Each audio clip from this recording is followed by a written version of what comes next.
That's going to open the third one now, I reckon. It's unbelievable.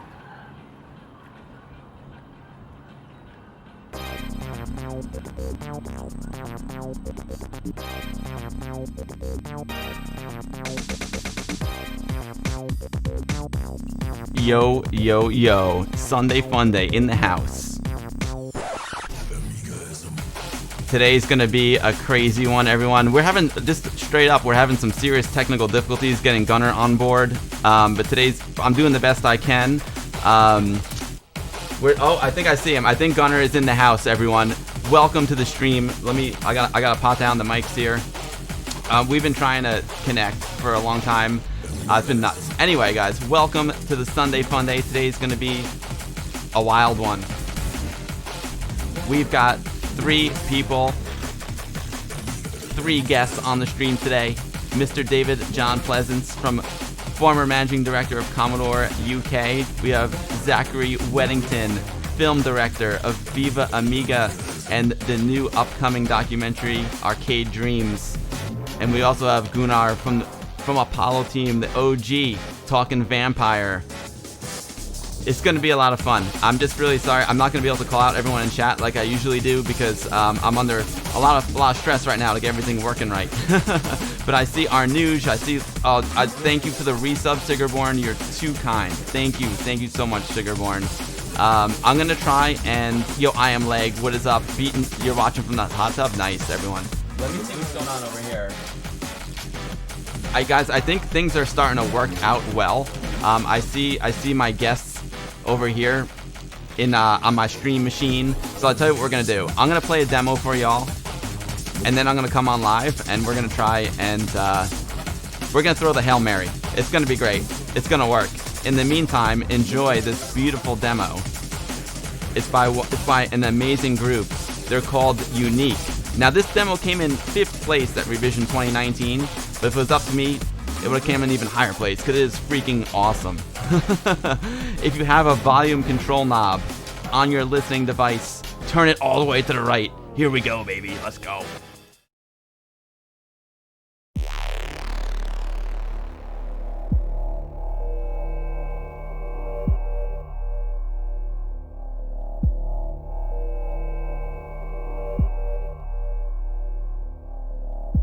When a person dies and is buried, it seems a certain voodoo priests who have the power to bring him back to life.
Yo, yo, yo, what is up, everyone? Welcome to Sunday Fun Day.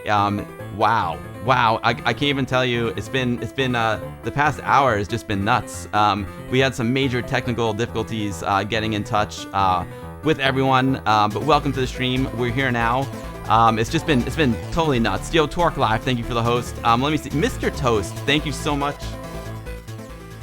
Mr. Toast, thank you so much for the resub. Mr. Toast, you're awesome. Mr. Toast, now watching AmigaVille ad-free. He's got amazing emotes, and he gets the AmigaVille goodie bag. It is just awesome. Yo, Andy App, Boehn, thank you so much for the follow. Sigurborn, 1 year of goodness. Sigurborn, thank you so much for the sub. I really appreciate it.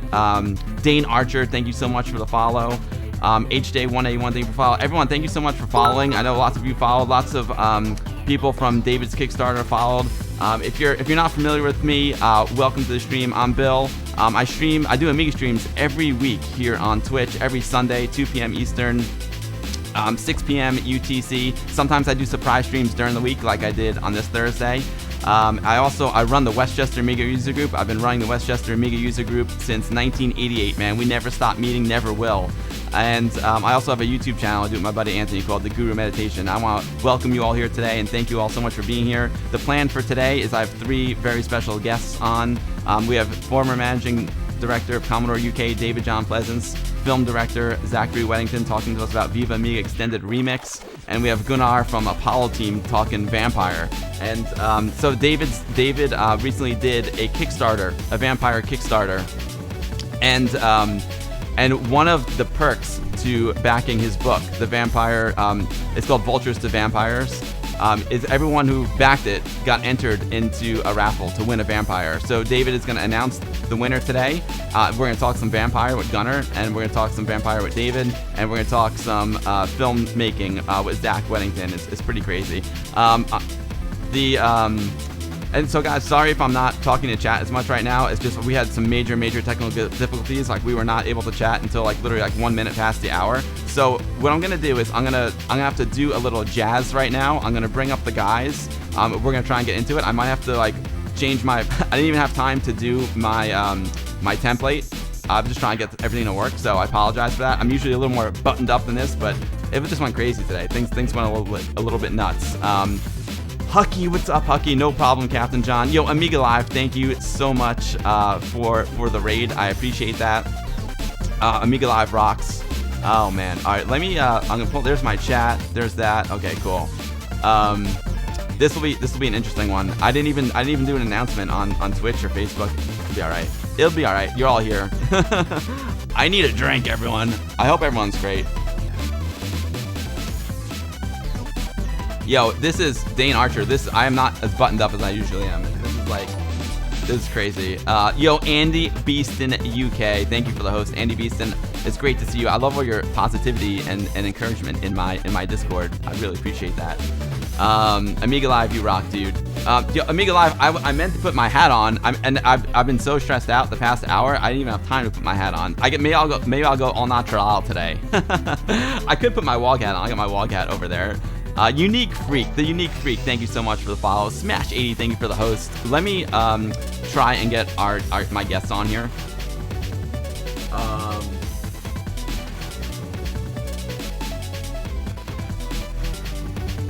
I hope all my mic levels are okay. It's so weird.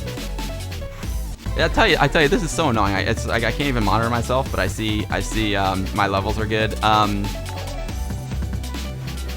Must be nice to have. Thank you so much for the follow. Brother Bill, thank you so much for the host. I appreciate y'all. Yo, Nalpal3, thank you so much for the 6 months, a half a year of subscriptions, Nalpal. Thank you so much, Nalpal. Jost80, thank you for the 100 biddies. You all rock. Let's see, now, I started to make a template for these guys. Let me see if, guess full screen, there it is. What do we got here? I'm gonna bring these guys up on screen. It's gonna be a little wild.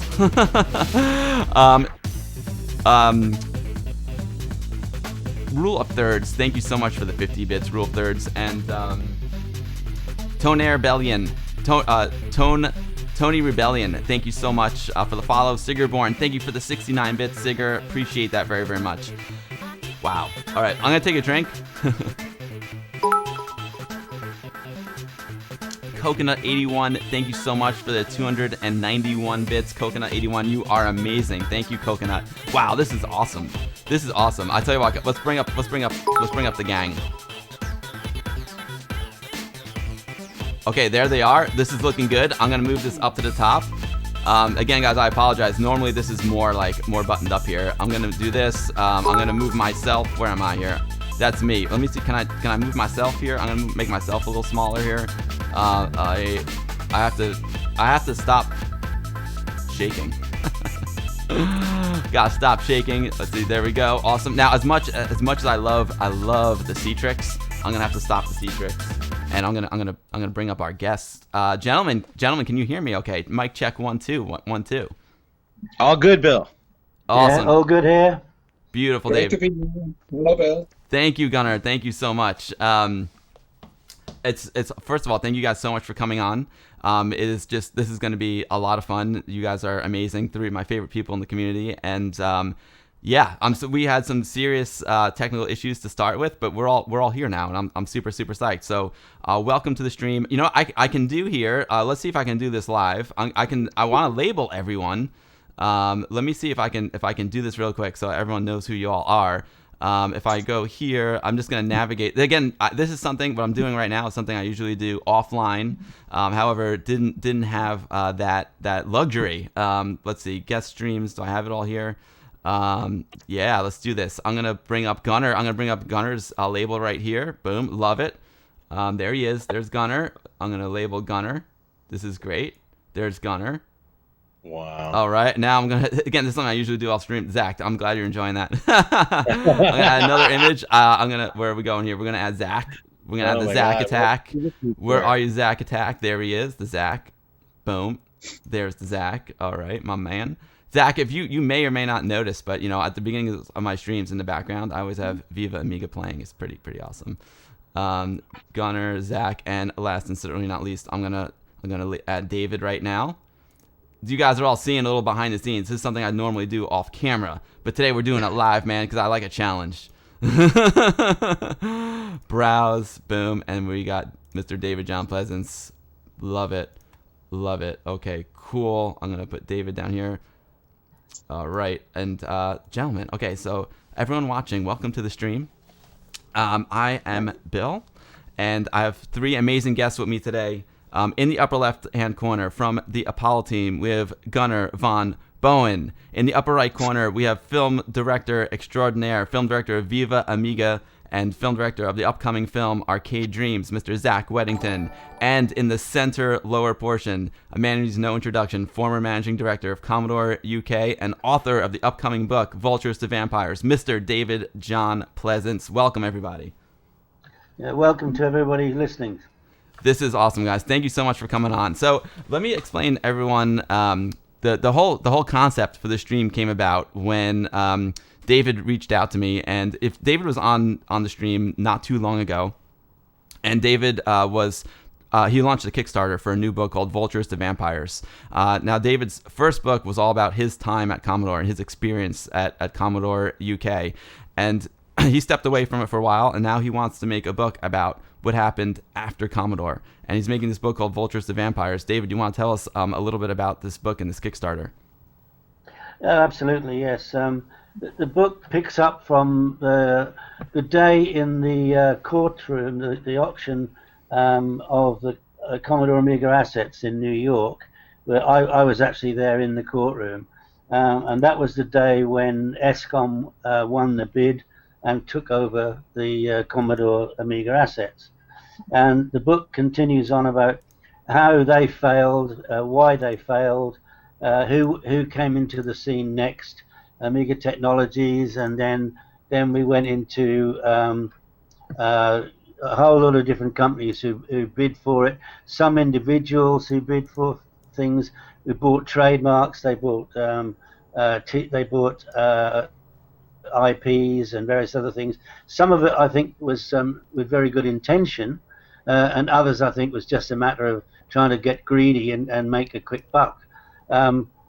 and in fact, what happened was that many people who were trying to develop goods for and products for Commodore and Amiga were suddenly hit with a cease and desist order or a threat of a lawsuit because they are infringing on somebody's copyright. And in truth, it was a real mess. But it's a very complex, interwoven mess, as I'm now finding out as I'm doing more and more research. But anyway, the whole point of the book is to explain to everybody exactly what happened, who bid for what they got, what they didn't get, how it affected different projects. But ultimately, through all of this, the most wonderful thing is that through all of this trauma, there have been some incredible developments, some of the best technology ever seen since Commodore, and they are the technical triumphs that have won out through this last 25 years of copyright chaos. So that's what the book is all about, and I can already tell you it's incredibly exciting because I'm finding out so many things that I did not know before that I know that the community is going to absolutely love. It's a love-hate thing, and I honestly believe that it's going to be a phenomenal book. I'm working in conjunction with Trevor Dickinson, who everybody I'm sure knows. He's one of the most prolific people involved in the Amiga community and a very good friend of mine.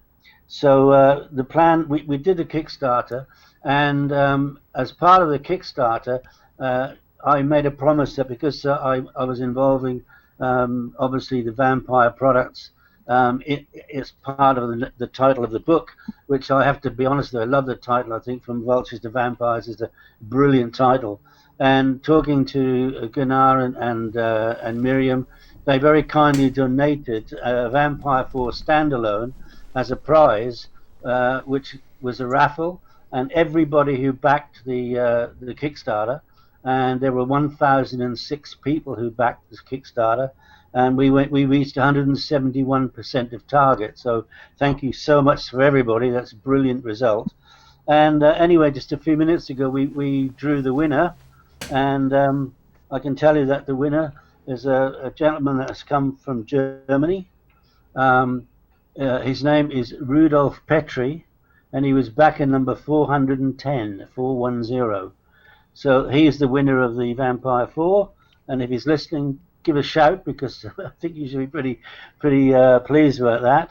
And obviously we'll send an email immediately after the show to let him know that he's the winner, and I'll give all the details to Gunnar to how he can send it to him and so on and so forth. But anyway, that's your winner, Rudolf Petri, from Germany, back in number 410. That is awesome, David. So huge congrats to Rudolph. That is just an awesome gift that he's going to get. That was a really nice perk to your Kickstarter. Now, your book is called Vultures to Vampires. For those who don't know, the vampire is one of the most exciting developments in the Amiga community, and we have here with us from the Apollo team, the company that makes the vampire, Gunnar van Boehn. Gunnar, would you like to introduce yourself, please? Hello. Yeah, what can I say? I mean, I'm a Amiga lover. I started with an Amiga 1000 and immediately fell in love with it and never left the Amiga. And for me, when Commodore died and my dream to make many Amiga games kind of bursted in a bubble, this left me and many others, all others, I assume, here online, are heartbroken. And so while continuing on with life and working in jobs, I found more people being same heartbroken as me by this. And we together, when working for IBM and working on IBM's computer technology stuff they invented, we found out that in our technology team there were many people with much Amiga love in their heart. They wanted to. We talked about at coffee breaks or lunch breaks how this all could have happened and why this happened and what could we do, or wouldn't it be nice if you could undo this? And so our dream was to do as much as we could to undo this, and we spent about 13 years trying to redevelop the Amiga to bring it back to life. And this is basically what David mentioned here. So the Vampire is, on the one hand side, an accelerator for existing Amigas, bringing a complete new 68K CPU to them, bringing them to a new level of performance, allowing people to play MP3s or watch videos or stuff like that. And this here is a standalone, so this is a very small computer in this tiny box. And it's, well, not much bigger than a pack of CDs. But it has a joystick ports and USB and Ethernet and HDMI video and everything. What you need for a modern computer, and it allows you to connect like a normal PC, gaming keyboard and mouse and stuff like that. And this is also the price that David just did draw. A complete standalone Amiga, able to run old Amiga OS, or able to run the free Apollo OS or Eros, and it also is able to run Atari TOS also. So you have the choice, and you can play the old games again, and yeah. It's awesome. It's awesome. And just to be clear, like there's a Vampire that goes inside your actual Amiga. So if you have an Amiga 600, Amiga 500, 2000, you can put an actual Vampire inside that, and it supercharges it like an accelerator. Or you can get the standalone version, which is the one that you have in your hand. And it's one of the most exciting developments, I think, in the Amiga community in the past many, many years, Gunnar. So yeah, everyone in the Amiga community, thanks you for this, and it's just awesome. One of my favorite things is to see like people making new software and new hardware for the Amiga here in 2020, and it's just amazing. And what your team has done is stunning. You've really shaken up the whole Amiga community, and I know like so many people in Westchester Amiga user group, they have Vampires, and they're just in love with the Vampires, and it's just breathes all new life into their passion for the hobby. So thank you so much for keeping the Amiga alive. It's amazing. I want to get back to you in a second, but we have another special guest here who's also part of this Kickstarter campaign, Mr. Zach Weddington, director of Viva Amiga, which is a great film about Amiga, and he's also released recently the Viva Amiga Extended Remix, which backers of this Kickstarter are also getting. Zach, do you want to tell us a little bit about the Viva Amiga Extended Remix and Viva Amiga? Yeah, wow, I guess most people here are probably aware of Viva Amiga. Most have seen it. Yeah, it was definitely one of the most interesting, exciting projects I ever did. Just some background on it. I was a pretty hardcore Amiga user in the 90s, just doing all kinds of animation, lots of D-Paint stuff. I was heavy into 3D using Imagine. And yeah, the Amiga was just really my world. And I was really crushed when Commodore went out of business. In fact, I was so crushed that I actually stopped using computers for a while altogether.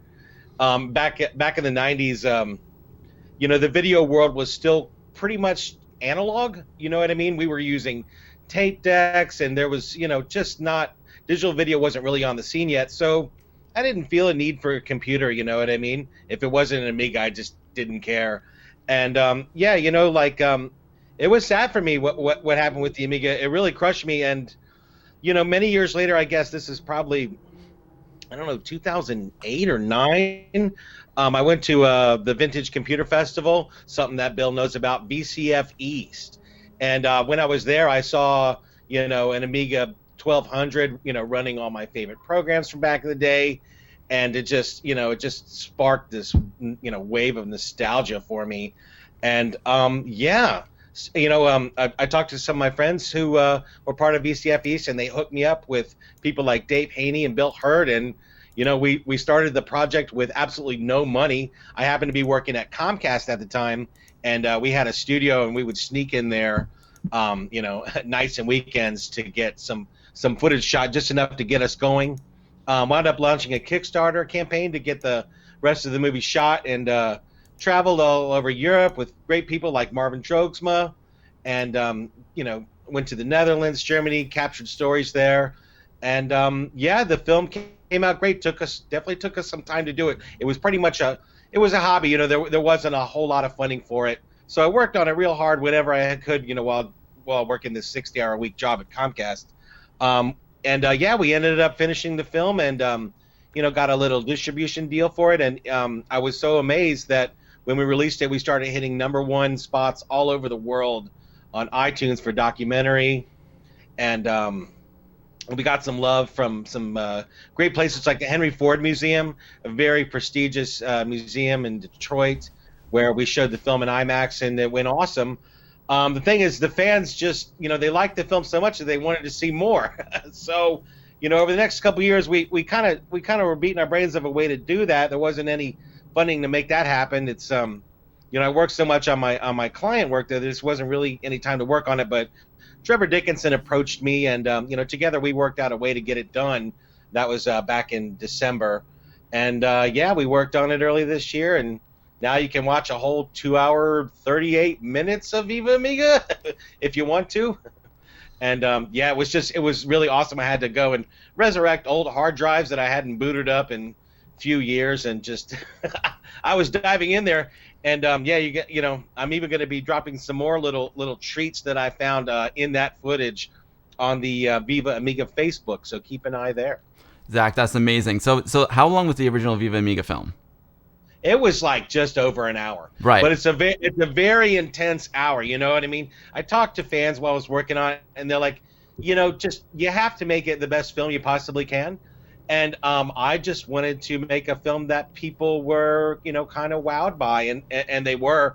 I do tell people that the original Viva Amiga, it's not going to show you a lot of trivia that you didn't know, but it's, I think, a really great story about the Amiga, its life cycle. It focuses a lot on the original team, and it's the kind of film like if you have a friend that's never heard of the Amiga before and you want to show them why it was such a big deal, you can just show them Viva Amiga, and it'll explain why we thought it was so amazing. Yeah, it was really interesting because Viva Amiga, I remember when you were making it, you wanted to make a film that appealed to everyone, not just hardcore Amiga fans. You wanted to bring Amiga to the masses, essentially, and I think that's what that's exactly what the film did. Like, you can show Viva Amiga to anyone, even someone who doesn't know anything about Amiga, and that was the point. And that's very difficult. It sounds easy, but it was very difficult because a lot of people, especially in the United States, never heard of Amiga at all. So they're just not interested, like maybe some people in Europe. But now you kind of have the best of both worlds because you've got the remix, and there's definitely a lot in there, I think, that no one has ever heard or seen before. Right. So the Viva Amiga remix is really for hardcore Amiga fans. It's like I said, the original was an hour. This one is 2 hours and 38 minutes. It's incredible, and it's you can purchase it on Vimeo, and it's also available to backers of the Kickstarter. And like you said, Trevor Dickinson approached you to do it. David, do you want to talk a little bit about Trevor and why you decided to bundle Viva Amiga remix with your Kickstarter?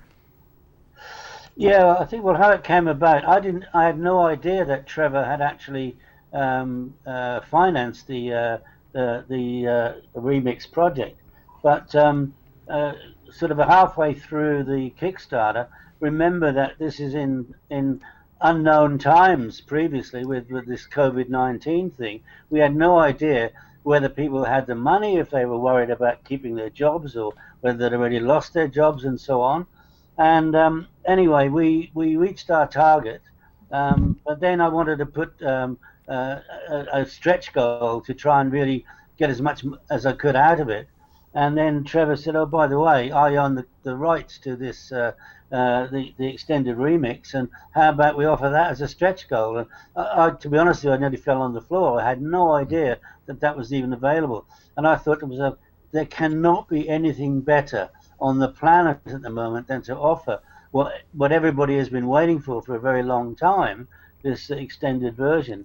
It'd be a fantastic thing to offer. And sure enough, as soon as we announced it, the backers went crazy, and we went well over our stretch goal.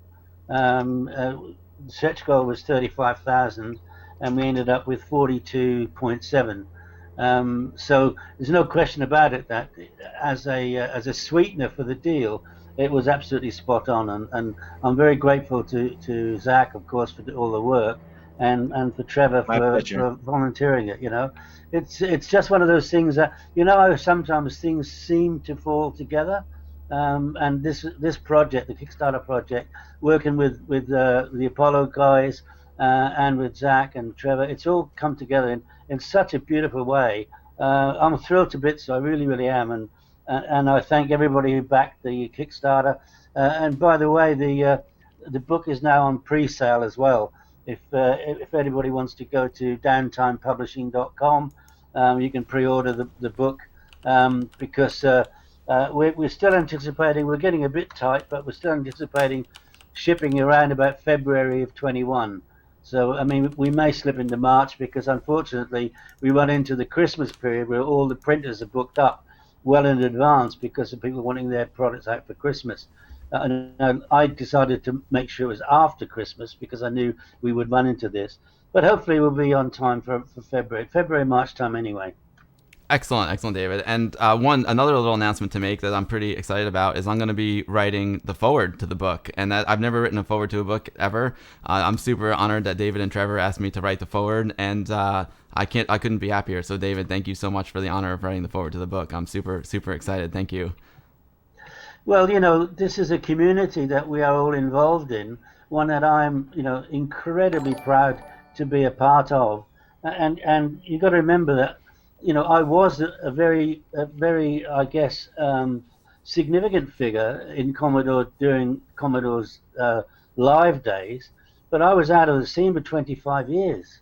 And when I came back onto the scene, which was through being invited to give a speech at the Amsterdam Amiga 30 event, and I was absolutely knocked out because I walked into the room and people were walking up to me and saying, "Can I have your autograph, please?" Like I was some kind of a rock star. And I've got to tell you, I'm still bowled over by that. It's absolutely immense.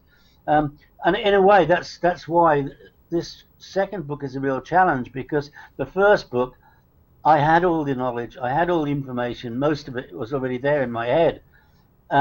Though, of course, as people know who bought the book, that I involved a lot of other people from within Commodore to write their own chapters.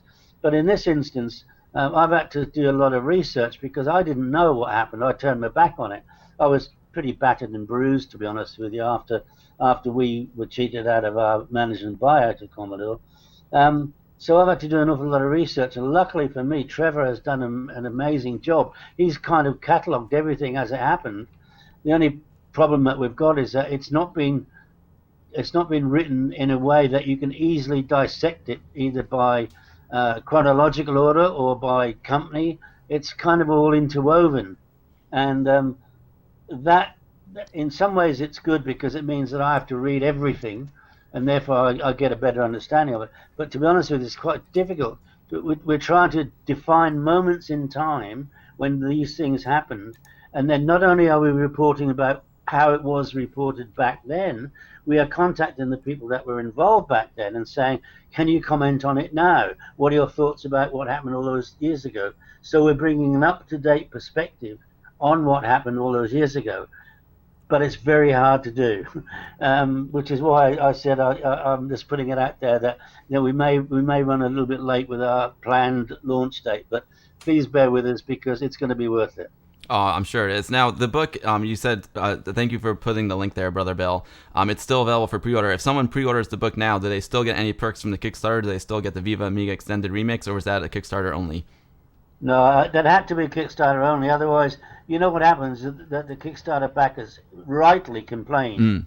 Sure. And let me give you an example of that. Is that when I did the first Kickstarter for Commodore: The Inside Story, I was taking delivery of the finished printed book, and I'd done a deal with Amiga Kit that they could sell to their customers the book.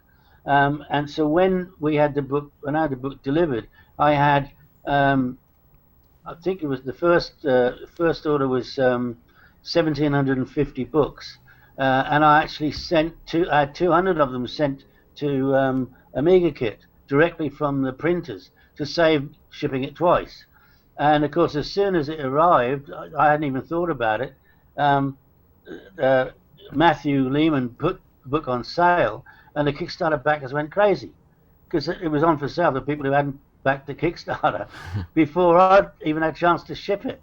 So what I'm saying is that the Kickstarter people are very rightly so, very sensitive about they back it, they should get the benefits. And so therefore I'm trying to do everything as best I can to support those people, because it takes a lot of guts and a lot of belief to people to spend 30, 40, 50 pounds or more backing something that you're not 100% sure is ever going to be delivered. So I think in order to be as upfront and as honest as I can, which is my ethos through and through. No, there aren't the perks involved, and in fact, the book is £5 more expensive than the Kickstarter because the Kickstarter backers have already paid for it. Makes sense. That makes a lot of sense, David. Totally. However, if people do want to see Viva Amiga Extended Remix, Zach, where can they purchase it? I know I got it on Vimeo, so it's available to purchase on Vimeo. Yeah, it's on Vimeo through us. It's on Vimeo, got it. Yeah, because Trevor owns the copyright, so we put it on Vimeo. I mean, we had to put it on Vimeo in order to deliver it to the Kickstarter backers, because it's a massive download, and unless you're really set up for it, it would take forever for people to download it. So we've paid Vimeo to download it to the Kickstarter backers. You don't have to pay for it, but it's also available to buy from Vimeo. And you can either pay to watch it or you can pay to download it. It's perfect. I have Vimeo, and I have a Vimeo account that I use for my demo reel and stuff, and Vimeo works great. The token that you sent out for the Kickstarter backers worked like a charm, and anyone who wants to purchase it on Vimeo, it works very, very easily. What do you get? So Gunnar, I want to get back to you and the Vampire in a second, but since all this talk about Viva Amiga Extended Remix, what do you say we watch a clip from it? Now, normally Zach and I were talking about with the show. Zach, I just have something queued up right now. It's 23 minutes into it, and I see Dave Needle here, and Dave Needle, this is like one of the most precious parts about Viva Amiga Extended Remix. Dave Needle, one of the original Commodore, one of the original Amiga engineers, sadly passed away a couple of years ago. So like footage like this is it's so valuable, because unfortunately we're never going to hear Dave talk again. So maybe we'll just watch a couple minutes of the Viva Amiga Extended Remix and see a little bit of Dave Needle. What do you say, guys? Sounds good? Sounds good, yeah. All right. Yeah, great idea. Okay, I'm going to bring it up right now. Perfect. And I'm going to go full screen here. And we'll take a quick peek, just like a 2-minute quick peek here. I'm going to turn myself off on the camera. Boom. We're going to go full screen. And let's see. PC sounds cool. And I'm going to play it. This time with that thing. And it was probably the one little thing that was the culmination of a lot of work by a lot of guys, but it really set us apart from everything else, because nobody'd ever seen that before. They'd never seen this segmented ball rotating, bouncing, sound, echoes, and everything all happening like literally it was a video, and it was actually computer generated. And I get a little goosebumpy just thinking about it, quite frankly. Jay believed in certain things that were 100% totally dead wrong. He believed in certain things that were very right. Sometimes he won, sometimes I won. We had a massive argument over the size of memory. He was completely right. I was limiting the amount of memory because it would be a long time before memory was cheap enough. He was arguing, well, no, that's totally wrong. Before we know what memory will be cheap enough, we should allow more memory. He was right. We argued about filters for the NTSC output. I needed better filters because I wanted the image to look crisp. When a non-technical person buys a computer like this, they feel the keyboard, they see the screen, they hear the sound. They don't care at all what else is going on inside. And I needed that screen to look great. Jay didn't believe it and argued against it. One day we discovered why. His eyes weren't good enough. He couldn't see the artifacts that the crummy filters were generating in the NTSC. And so I won that argument because we were able to point out that he was in fact wrong. One day, something incredible happened. We were getting close to a CES, and we didn't have line drawn area fill, a key part of the Amiga graphics in the system. We had less than 7 days. It was a new concept. Dale Luck, the software guy, was telling me how it ought to be done. Bob Pariseau, the software boss, was trying to convince me that we should take the risk and put it in. But we had less than 7 days.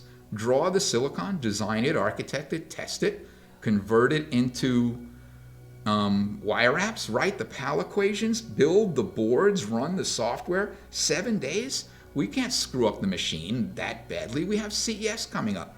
We can't do it. So Bob Pariseau, the boss of software, comes over to me and grabs my arm. And he starts to do a joking, I'm twisting your arm to do it.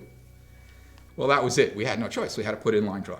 And so we stayed at work for the next week. Everybody worked their bonzos off. It was incredible. And in like 4 days, Dale taught me how to do line draw. I had no idea how. And area fill. We wrote up some silicon. We turned it into panels. We put it on the boards. It worked. Well, Jay was my boss. One of the certainly the key. Awesome. That gives you a quick taste of the Viva Amiga Extended Remix. Rule of Thirds, the new version is 2 hours and 38 minutes, and it goes deep. Zach, congratulations on capturing so many of these interviews. Like I said, that one is just so precious because Dave sadly is no longer with us. 3D Code Warrior, thank you for the 256 bits, and Rift Conspiracy, thank you so much for the follow. So amazing job to you, Zach, and then an amazing job to Trevor and David for bringing this, helping distribute this and bring it back to life. Awesome stuff, guys. Gunnar, I'd like to get back to you. It's just here we are in Viva Amiga Extended Remix, looking back at the past, and it's so important to preserve this history. We now know we have a Vampire V4 standalone, which is something that's going to extend the life of the Amiga. We have vampires you can put inside your actual Amiga. Again, this breathes new life into the Amiga.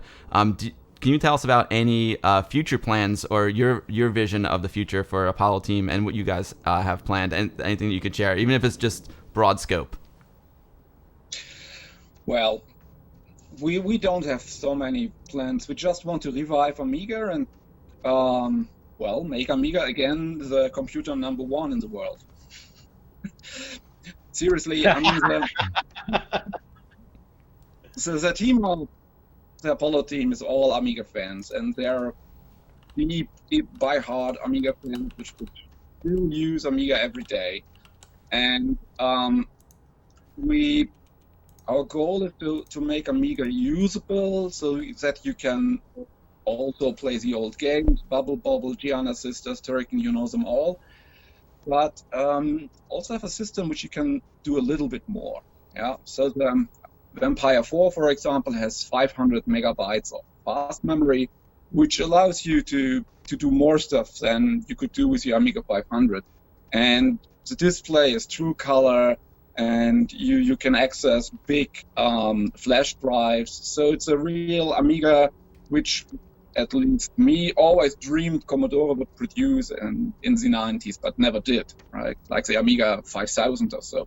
From the dream features, which we all were hoping for. And I mean, we all are in love still to the clever chipsets the engineers developed, and the beautiful CPU, the 68K. I mean, I programmed on so many different architectures, and none had the same cool feeling to me like that one. And the same goes for the OS. The OS was lightweight and swift, and you had the feeling that you controlled it and not like a big company behind made you slave to some registry or something. So the feeling that at least me had on the Amiga, I never had on any other machine, being it a Unix machine or being it Windows. And my impression is that this is what keeps us all together in the team. We all love that Amiga feeling, the freedom of coding, the freedom to be creative and do cool effects with the chipset. And we just want to bring this back, this feeling. And also, when we are now older, most of us have children. And when I now look at PlayStation or PC games, they're pretty violent, which I don't really like. And seeing kids now playing these old games, Bubble Bobble, and these were kind of innocent, and this is nice. And also, I like when my kids play on the machine. I think there's something really special about the old games. They're just ones that you can like pick up and play, and they focus more on gameplay versus graphics. I love the modern games too; they're amazing. But I find myself not playing the modern games a lot, just because it's such a time investment, you know. And it's great if you have the time to play the games; it's an amazing experience. But sometimes I just want to pick up and play something really quick. And whenever I'm in that situation, I pick up my Amiga, play a quick game of Lemmings, or play. It's just easy to pick up and play, and that's what I really love about the Amiga. And also, I think you're touching on something that's really special. It's like, I think, going back to like Viva Amiga, what we learned in Viva Amiga, it's like this was a machine that was created by passionate people, and they have incredible spirit, and their spirit is in this machine. You can really feel that this was a machine that was created with passion, and I think maybe that's the secret sauce as to like why so many of us are attracted to Amiga. So are you going to try and continue this passion, Gunnar, like this the passion for the Amiga? I can feel that you and your team are putting your love and passion into your product too. So yeah.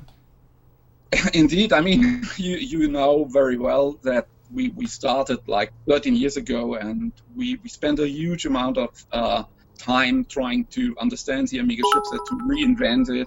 And when we got it ready and it was working, we had a meeting with the Motorola guys, or at that time they were called Freescale, and we asked them to buy 68K CPU, 68 or 60s in that case, right?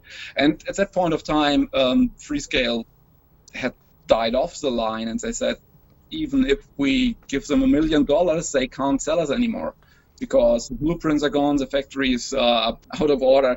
And so we were very much frustrated and thought, wow, we can buy some old stocks, maybe 100 here, maybe 100 there, but those won't be enough to do what we want to do. We want to revive Amiga, and we want to produce them in numbers to again allow people or new generations to use this, because these old Amigas will die at some point, right? They have leaking caps and all those kind of problems.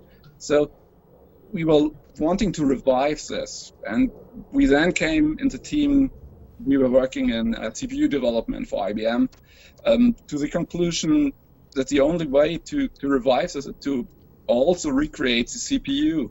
And this took us, frankly, 10 years to do. And this is now finished, and we try to reinvent the 68K, how a modern company like Intel, IBM would do it right today, right? With all those techniques that these modern CPUs have, superscalar and vector instructions for multimedia, video acceleration, these kind of things. And during all this work and all this time, we did meet many people which were truly in love to the Amiga, which then came to us and said, well, we like this. What you do is great, and we also miss the Amiga, and how can we help you, and how can we support you? And this is how the whole team assembled from all over the world. So there are people from UK, from France, Switzerland, Italy, America, and everybody helps. It's a real great team. These are great people which have true Amiga love in their heart, and they all do their part to make it happen. It's really a lot of work which we put into this. I mean, if you know how big companies today develop modern CPUs, they have huge teams, like 1,000 people working on an Intel CPU for a couple years. So this is really a big work item we had to do here, and I'm really proud to have those Amiga friends all over the world helping, and I'm proud that we came to this point after so many years. It's awesome, Gunnar. It's amazing. I can definitely I feel that the extension of the 68K is so cool, and that leads me. Some folks, everyone in chat, if you have a question, please do @AmigaBill so I can see the question, and I'll ask either David, Zach, or Gunnar. And Walker has got a great question. Moving forward with the Vampire, do you guys have plans for software development to revive the Amiga? Because even the best hardware needs software. Yes, that's absolutely true.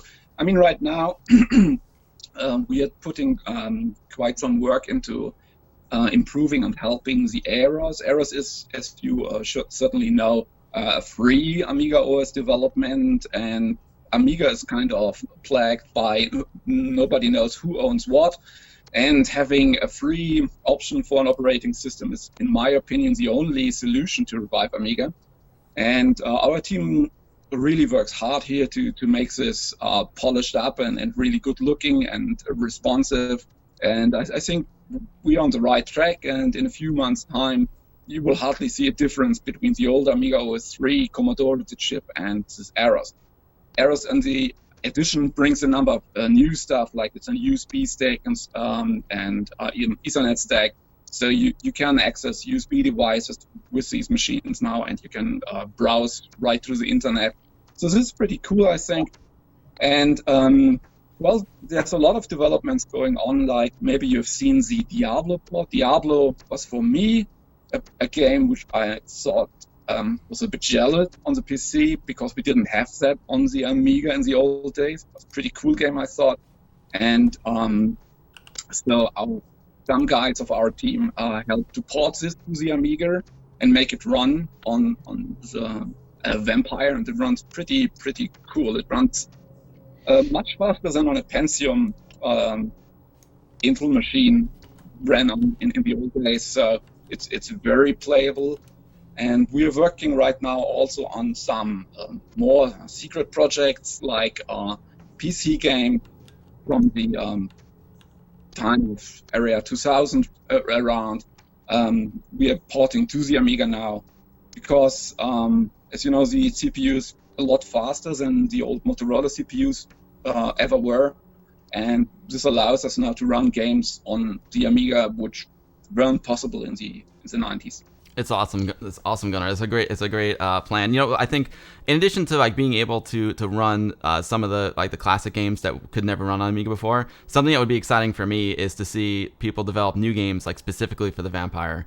Do you know of anyone that's working on that? You know, because it's amazing how the things that people are able to do with the classic Amiga hardware right now is stunning. We had Michael Parent from Bitbeam Canon on and Corey, and what they're doing with a 1 megabyte Amiga 500 for their upcoming game is stunning. But I think it would be amazing to see some very talented people work on pushing the Vampire to the max, because I think it could be something very, very special. Are there any plans for that coming up? Yeah, that's true. I mean, there is Kenji, for example. He's an Australian Amiga fan. He is a Vampire, and he started a new game for the Amiga, making use of the true color and higher resolutions that this machine now offers. And this is a real nice shooter game, which was pretty awesome. And there's a lot going on. I mean, I'm always astonished that the Amiga scene is still full of fans producing games again. And just the other day, maybe you know Amos. It was like a development language for the Amiga. It was very popular, like basic type gaming language to develop games. And the new maintainer of this Amos programming language is now told me he will make a version trying to leverage all the new features like True Color and the improved audio features. This thingy has the audio channels like they were developed by the J Minor team, but they are enhanced in a natural way, so you can not only play 8-bit, you can play 16-bit, and you have more channels, and they are now not mono but stereo per channel. So there are plenty of, let's say, features which we all dreamed about in the 80s and 90s, which would have been even made Amiga a little bit more cooler. And some of these ideas and features we added over the years to the Amiga chipset, and people now make use of this. Brilliant. Everyone who's asking questions, thank you. We're going to get to all your questions. And Zach, I want to get back to you as well and talk about an exciting project that you're working on. But once we're in Vampire mode right now, David, what was it about, Vultures to Vampires is all about, post Commodore. And obviously you were doing your research and you came across the Vampire when you got back into the Amiga scene. What was it about Vampire and Apollo Team that attracted you to it so much that you are, focusing a part of your book on it? Oh, they paid me a lot of money. No, they didn't. That's not true. It was just a joke. When I was shown the the standalone product, which was at Gamescom in Cologne in August of last year. It absolutely blew me away. When you see that it can run Amiga 500 software, you know, was it 300 times faster than the Amiga 500, and it runs every mode, whether it's a 500, 600, 1000, 1200, any machine, it will run at a faster speed. And then it blows your socks off, even though obviously they're a competitor of ours, that at the switch of a button it runs Atari ST software. And then another thing that Gunnar did not tell you is that at the switch of another button, it runs Apple software up to 8.0, I think, if my memory serves me correctly. I mean, that all in one machine, not much bigger than a pack of cards. It's absolutely unbelievable. So for me, that planted the seed of knowing that Vampire is certainly up there with the best technology that there is around. I'm not saying it's the only technology, but it's the only technology with a name that worked so perfectly well with the book title that I came up with, Vultures to Vampires. It was kind of meant to be. It was like a Shakespeare moment, if you like. That's awesome. That's awesome. So everyone, thank you for asking the great questions in the chat. So Gunnar and David, I want to get back to some Vampire chat. Lots of great questions in the chat. But I want to just circle back with Zach for a moment, since he's so kind to give us some time here. So Zach, you obviously did an amazing job with Viva Amiga, and the Viva Amiga extended remix is a treat for all Amiga fans. But you're also working on a new project currently. Do you mind telling folks a little bit about your new project? Yes, it's called Arcade Dreams. It's all about the history of arcades and games through the 20th century. I guarantee you've never seen anything like it. It's being produced by me and my partner Rob, and then it's being shot by good old Amiga Bill. And if you go to arcadedocumentary.com, you can find out all about the project. There's a trailer there. And you can see who's on the team. We've got a whole bunch of interviews lined up. Some amazing people. A lot of people who aren't really household names. You'll see names like RJ in there, of course. But then we've got a guy named Ed Freeze. He embedded a little thing called the Xbox, and just a whole bunch of interesting people on the team and involved so far. We're about 40% shot, and we're going to be doing a Kickstarter for this film in about 2 weeks. It's actually a series. It's a multi-part series. Going to probably land somewhere between 4 and 7 episodes, just depending on how much backing we get on Kickstarter. But if you would please, if you liked Viva Amiga and you're happy with what we brought, we like to over deliver. Just so people know, like when we put out Viva Amiga, we also release lots of other raw footage and special bites. Lots of great special, social media only type of stuff. If you back us on Kickstarter for Arcade Dreams, you'll get a lot more than you pay for, I promise. And we'd really appreciate it, me and Bill both. Yeah, absolutely. It's an honor to work on this, Zach, and it's just so cool that this is like it's a documentary not just about video games like Space Invaders and Pac-Man, but it goes way back. It goes back to pinball, and it goes even back before that when they just had the mechanical arcade machines. And it's just been an absolute treat to and a privilege to be able to get access to some of these old machines, and they are just gorgeous. They're almost like I think of them as like precision watches. They're beautiful. The masterpieces of engineering, and I've learned so much working on the TV series so far. So Zach, basically right now you can go onto the Kickstarter, and when the Kickstarter, you can sign up for the Kickstarter. Is that how it works? And then when the Kickstarter goes live, pre-launch, and then you'll be notified when it goes live. About 2-3 weeks. We're just waiting on some of the final artwork to come in from the artists, and man, very excited. Well, I'll tell you guys what. Keep up the questions in the chat. We're gonna get to that. I think what we should do now is just watch a quick. It's like a 2-minute trailer for Arcade Dreams. What do you guys say?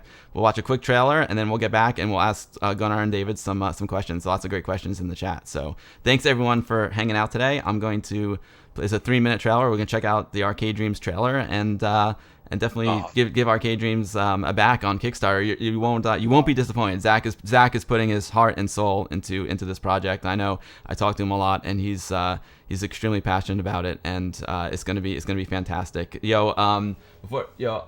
Our 11E77, thank you for the follow. Stuart Johnson, thank you so much for the 100 bits, Stuart. I appreciate that. And Darthman64, thank you so much for the follow. Let's check out the Arcade Dreams trailer, and we'll be back answering your vampire questions with Gunnar. All right. Boom, boom, boom, boom. Here we go.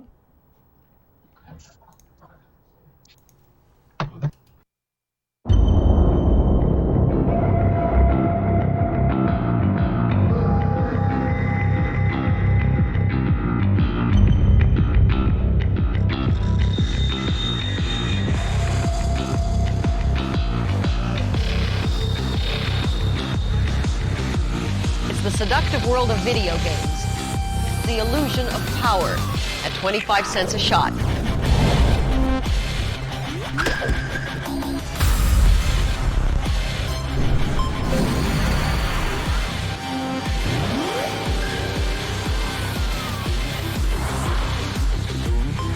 There were always a bunch of kids at the arcade. You could never play joust because there was always somebody with a rush jacket, and you never wanted to put your quarter down. Now millions of American kids are hooked and mesmerized. When they do stop to talk, it's in a language only they understand. And I remember standing in the doorway of the arcade wondering, what are we going to do here? They're not coming anymore.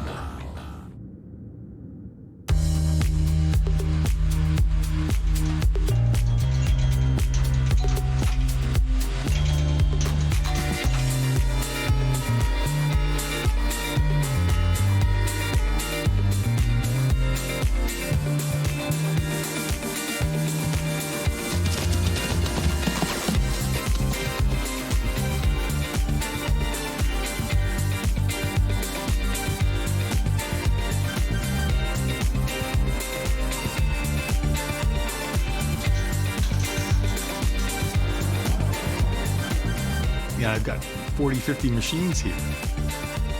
Was there a need for an intervention? I don't know. It was collecting and it was restoring every mech, the internals, the wiring, the steppers. I was in the zone. We had all the arcade games, but I like to play PlayStation, so that's what he would do with me.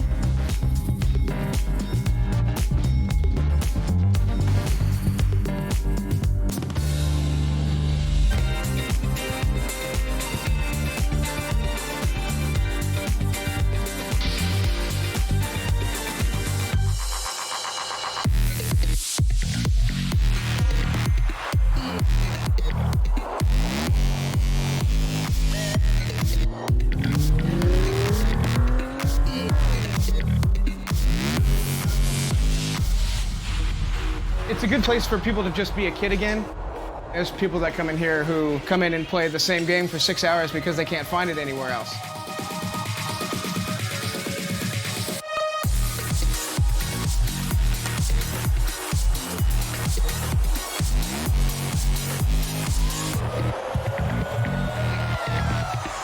The golden age of arcades is now.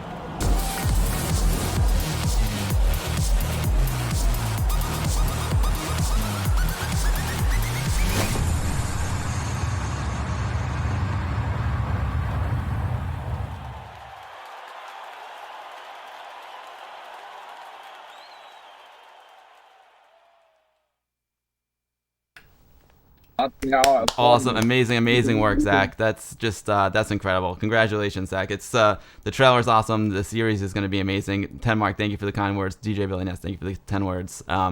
Thank you everyone for the kind words. Zach, it's awesome, dude. Congrats. Thanks, guys. Awesome. So yeah, definitely, Zach. Where can they back it again? It's arcadedocumentary.com. I'm gonna drop. You'll find all the links you need there. Awesome. Copy that. Boom. Dude, that is awesome. Thank you so much, Zach. Zach, and the Arcade Dreams is going to be amazing, and the Viva Amiga extended remix is an incredible achievement. I mean, 2 hours and 38 minutes of extra Amiga footage is awesome, Zach. Thank you for all your hard work. Yeah, so Hazemaker's got a great question. What's up, Purple Haze? You can the Kickstarter actually isn't live yet, so what you can do is go to arcadedocumentary.com and you can be pre-Kickstarter, pre-order the Kickstarter, and when the Kickstarter goes live, you'll get the notification. Links GER. Thank you for the 100 bits. Appreciate you. That's correct, right, Zach? Yep. Oh, Talk to Bitmap Bips turned this into a great ebook too. That's a good idea, Spirit 72. So Zach, I think folks in the chat, I'm just kind of freestyling here. Folks in the chat have a ton of vampire questions for David and Gunnar. You are 100% welcome to stay. I love having you on the show. You're amazing. But if you need to run, that's totally cool too. I have for a little bit more, yeah. Okay, great. So I'm going to pull up some of the questions that people have for you. Gunnar and David, before I start asking the Q&A, go into the Q&A part here, do you guys have anything that you'd like to add so far, or do you want to get right into the questions? Oh, that's good. Questions is fine. Let's do it. Okay. Yeah. Great. So Mr. Torg is asking, will there be standalone vampires with the ATX family-like board? With what? Like an ATX type motherboard. I guess if they want to put it into a different case. Oh, no, that's not the plan. I mean, producing something like a motherboard like this took us quite some time. I mean, we have quite high frequency parts here, like DDR3 memory, and layouting this takes a while if you want to do it right. So we are pretty happy that this thing runs perfectly fine and is stable. And for us, it makes no sense to now change in the middle of the trip. So our goal is to make many of those so that everybody who wants one can get one. And I see no reason to make a redesign now. So that would create a lot of cost for us and risk. That makes sense. Yeah, you guys have it kind of dialed in right now. No need to deviate from the plan. Vulture X is asking, will we see AGA support on Vampire 500s and Vampire 600s anytime soon? Right. I mean, for the standalone, of course, we needed the complete Amiga chipset, saying AGA and what we call Super AGA, adding more features to the AGA than the Amiga chipset ever have, like 16-bit audio, true color, all kinds of things. More colors for the sprites, more features for the copper. So it's basically a generation on top of what the Amiga 4000 was in features. So how the Amiga 4000 increased to, let's say, the 1000 added features, this machine now adds stuff to the AGA Amiga of the old times. But yeah, these accelerators, which are currently available for the Amiga 500, 600, 2000, and so on, and 1200 is the new model, they are mainly designed as accelerators. They provide to the old machines the CPU and also parts of the chipset, so they allow you to have a true color display. We in a test case also basically did some tricks to replace the chipset in the Amiga 500. So if you put such a core in your accelerator, you suddenly could run AGA games on your Amiga 500. But to make a complex topic in a short sentence, the thing is, the accelerator cards are more or less full with the features they have right now, with the true color display and the CPU and all this kind of thing. And if we want to enable AGA in them, we need to turn something off. So we would need to turn something else off. So this small box here, the FPGA inside is basically twice as big as the FPGA on those accelerator cards. And this is the reason it has room for true color and AGA and a USB and the CPU, while it's pretty hard for us to fit this in the accelerators, which were designed before this and which picked a smaller FPGA. So the FPGA, you have to know, is basically, when you compare this to a music CD, it's like a writable chip. You can put logic into a chip, and this allows us to basically create these chips, right? We don't have a fab like Commodore had to build their ships, or IBM or Intel have today. Such a ship fab is ridiculously expensive. This costs hundreds of millions, and we of course don't have the funds for this.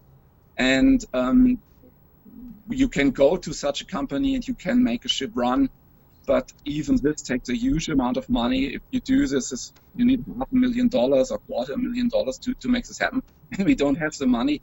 So what we use, luckily today, are able to use are, let's say, a modern type of ship which is writable and which allows you to put logic into a ship without having such a fab.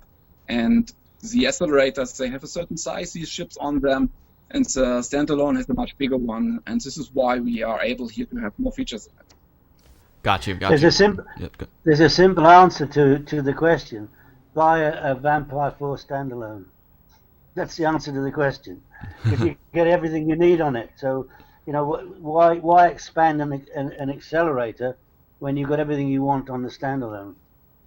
Makes sense. So, yeah, go ahead.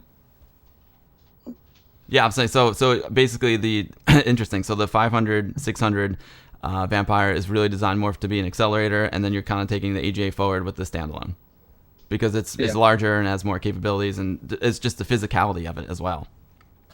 Yeah. Excellent. Oh, Brother Bill, I think I have all the questions, but I can't see your private message. If you can do it on Discord, that'd be awesome. Thank you, Brother Bill is my moderator. He's incredible, and he's capturing the questions, as am I. But I've got one right here. Anyone, you're welcome, Voltrex. Anyone who has a question, if you do @AmigaBill in the chat, it gets highlighted so I can see it. If you don't highlight it, I'm still going to try and see it, but I may miss it. And if you do ask me a question and I miss it, just ask it again. It's no problem at all. It just means that I missed it. I am Silly Billy after all. But we have a question. Milo Loves Chocolate checking in from the AmigaBill VIP lounge. Milo, one of my VIPs. He's got a question. He said he heard some talk that there was unconfirmed plans for an ASIC offering for the 68080 as opposed to FPGA. Is that just a rumor, or is that any truth to that? I couldn't understand. Can you repeat? Yeah, he was saying he heard a rumor that there may be plans for ASIC offering for the 68080 as opposed to FPGA. Is there any truth to that, or is it just a rumor? ASIC. ASIC. Yeah. No. I mean, one quick explanation. I was working at IBM, and at IBM produces processors, as you know, power processors, for example. So the lab at Böbling, where I met many old Amiga fans, there was a team working on the cell chip and on modern power chips, which you have in mainframes and very expensive machines. And the common technique there is that you develop, test these chips in an FPGA, because making an ASIC run is, even for IBM, very expensive and costs millions, and even if they own the fab. So you pre-test the stuff. All the big companies do this. ARM does this, Intel does this. They save money by testing their chips in an FPGA. These FPGAs, they take FPGAs which are bigger than ours and more expensive, so you can get very big FPGAs which cost you like $5,000 one chip, right? And you can in those put like an Intel CPU that Intel produces now. This runs, because the FPGA is a different technology than an ASIC, of course, in a slower speed. So your new Intel chip runs there at only maybe 20 megahertz or so. But it still allows the technicians to verify that the chip is okay and that the mask is okay, which is coming out, and it doesn't crash. And you can then see these FPGAs boot up Linux like in slow motion. And when they are happy with testing their chip, which takes like half a year or so, this testing, then they push the button and produce the ASICs. So this is a way to produce very complex chips and lowering the risk on doing something wrong with your ASIC, because your setup costs for an ASIC are extremely high, and if you have a single typo in your chip, you lost $1 million, and you need to fix it, but you don't know if there's another typo. So there's always a huge risk on losing money. And of course, we don't have this money to go for an ASIC run now. And but the dream is there that at some point, if we have all the pieces together to revive Amiga, I mean, we have the blueprints for the chips, that we have the blueprints for the CPU, we have our own memory controller, we have our own USB chips, our own Ethernet chips. So everything which is in Vampire 4, we have developed by ourselves and we own. And so in theory, when someone like Commodore bought the rights to the Amiga 1000 in the old days, would come to us now and having the pocket money to do an ASIC run, we would have everything together to make a real Amiga chip, which would then also be able to run like a gigahertz or 2 gigahertz. And I mean, this is a dream to really revive Amiga and really conquer the world. And so, but of course, we are a team of not millionaires or billionaires, and we can only work with the means that we have. And the FPGA in here is cost like $100, and so this allows us to produce something which we can afford the pieces, and people can also afford to buy. And so, I mean, if we would have the means to do an ASIC, we could get the chips cheaper in the end, but you have these one-time costs which are too high for us. Sure. That makes a lot of sense. So maybe one day in the future there'll be ASIC, but for now you're going to stick with the FPGA, much more economical. That makes a lot of sense, Gunnar. Thank you for the detailed question. I'm going to ask you a question right now. I have to take care of something, personal business. It will be like 1 minute. I'll be right back. But Kazrian has got a great question. What are the plans for the expansion port on the Vampire 1200? Will it support USB? I'll be back in 2 seconds. Go ahead. You can answer the question, Gunnar. Okay. Yes. We have these small expansion ports on the accelerator and also on the standalone. And on the accelerator, they are typically used for internet access. You can plug the very cost-effective module for a few dollars, which allows you to go online. So, and the Vampire 1200 has one free port, so you can access the internet with one module, and we have one module basically reserved for future things. So USB would be one option. There might be other ideas. I think Bill's getting echo from leaving his headphones on. Oh, sorry. Was there a problem there? Yeah, it's very hard to hear you might have to say that again, Gunnar. Okay, sorry, I start again.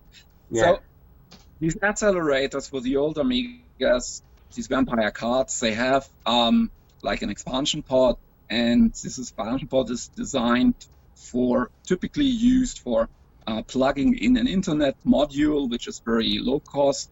The port is made compatible with a module you can buy for $5 in China, online, eBay, and this allows you to access the internet with your Amiga for a very cost-effective way. And the 1200 accelerator has a second expansion port. We have not yet a designed use case for this. We were testing a wireless module. USB might be another nice idea to add there. Standalone has 3 of these ports, and you can plug the different things, like a wireless module or, yeah. So, I mean, this is like the slots you had in your Amiga 2000 or 3000, 4000, where you could plug in cards. You can here also plug micro cards, so to say, and allows future expansion. Perfect. I think this sounds better now. I think, David, you were right. I was getting some feedback from the headphones. Sorry about that. Oh man, this is great. Thank you so much for the response, Gunnar. It's amazing. There's quite a few questions here. We're gonna get through them. Thank you everyone for watching today. If you are just joining the stream, I know some new folks are coming in. Welcome. My name is Bill, and I stream Amiga stuff here on Twitch every Sunday, 2 p.m. Eastern, 6 p.m. UTC. Today we are lucky, very lucky, to be joined by 3 distinguished guests. We We have former Commodore UK Managing Director David John Pleasance with us. We have Gunnar von Boehn from the Apollo team, creator of the Vampires, with us. And we have Zach Weddington, film director of Viva Amiga Extended Edition, and the upcoming documentary series Arcade Dreams with us. If you have any questions for the guys, please do at Amiga Bill in the chat, and I will be happy to ask. We're doing a bit of a Q&A session right now, and we're going through all the questions. Thank you so much, guys, for joining us today. It's an absolute pleasure. Walker GR's got an interesting question. There's the Vampire. I think is an awesome solution. Obviously, you guys think is a future of Amiga. There's some other solutions out there like MorphOS and Raspberry Pi. So I'm gonna like change his question a little bit. Like what about the Vampire? Like what's unique about the Vampire that makes it different from some of the other solutions for Amiga? With emulation or like a new OS like MorphOS. What about the Vampire kind of makes it unique? And why would someone want to like invest in the Vampire? What's the high point for the Vampire? This is very easy to answer. When I fall in love with the Amiga, I had a Commodore 64 before, but compared to the Amiga, it's total crap. Just to be honest, right? And what blew me away on the Amiga was very simple. I really fell in love with the cleverness and beautiful design, in my opinion, of the Amiga chipset, which made it really fun to code, and I really was impressed with the cleverness of the engineering team behind the Amiga. And I learned assembly, 68K assembly at that time, and I'm since then coding assembly on many CPUs, Intel, Power, ARM, you name them, and none of these machines had the same appeal, the charm, the feeling to me like the 68K. The 68K assembly is really, really coder friendly. It's human readable, and it makes coding so much fun. And to me, this is a reason why there was such a big scene of demo coders on the Amiga and also on the Atari, which has the same CPU. And the 68K was really, really popular also for many other arcade machines, like many of these Japanese Capcom or Neo Geo arcade hall machines use the 68K for this very same reason. It's really nice to code, and developing software on it in assembly is really fun, right? I mean, I've coded for IBM hundreds of thousands of lines of high-performance code in assembly with Power. And this is really a job for someone who has killed his parents. This is a pain to code. This doesn't make any fun, right? It's very unreadable. So if I wrote their program and I came back the next Monday after the weekend and I looked at it, I thought, what did I do? I can't read my own code anymore. This is not comparable, absolutely not comparable to the 68K on Amiga. So for me, the beautiful, clever chipset, the really enjoyable working with the 68K, and the combination of the OS. I really like the slimness, the swiftness, the openness of the Amiga operating system. So these three things, to me, what made me love the Amiga, right? It wasn't the case, it wasn't the color, these three internal things. Maybe that's because I'm kind of an engineer thinking person, but this was for me what made the Amiga an Amiga. And after Commodore died, of course, these Amiga chips were not available anymore. So if you wanted to continue that, you couldn't do it with the chips. So the only thing, and also the CPUs were not sold anymore by Motorola. So I fully understand that the MorphOS guys went the way they did choose. They picked the CPU they could get on the market. So they picked the Power CPU, and they couldn't get the Amiga chips. So they picked the PC graphics card, and they tried to recreate at least the OS part of it, right? So that's what they did, and they did very well. and I really think they did pretty cool stuff. But for me personally, this is only one thing of three things which made for me the Amiga so lovable. So their work is great, but it's only a third of an Amiga to me. And I see the very same for the OS4 guys. They only have the OS. They don't have the same good, nice coding on the CPU anymore. So, well, this is my opinion. For me, the Amiga was a combination of chipset, 68K CPU, and the OS. It's a great answer, Gunnar. And I think as an Amiga fan, I'm just an Amiga fan, Amiga user. I feel very lucky that we have so many options and different options to go with. Like you said, unfortunately, the original Amigas, the chips are going to start to fail. People have leaky caps, so we definitely need some new hardware to keep our beloved Amigas alive. And it's just great. I think it's great that we have all these options. MorphOS is different from Vampire, different from Raspberry Pi. It's a totally different experience. So I'm just very thankful that we have so many different options. And with so many good questions, I do have a good follow-up. You're talking about 68K assembly. My main man Comatron is asking if you're planning on doing any tutorials on 68K assembly, because people want to learn how to program for it. Do you think are there any tutorials on the horizon, learning how to program for the Vampire? Yeah, that's actually true. We are writing right now documentation. I have to admit, documentation is usually the part you do last. So after finishing your project, you start the documentation. And we are right now in this process as well. We have not only recreated the chipset, we have enhanced it, and there are a lot of new features, like the true color stuff and the 16-bit sound things, which we are now trying to document also with coding examples.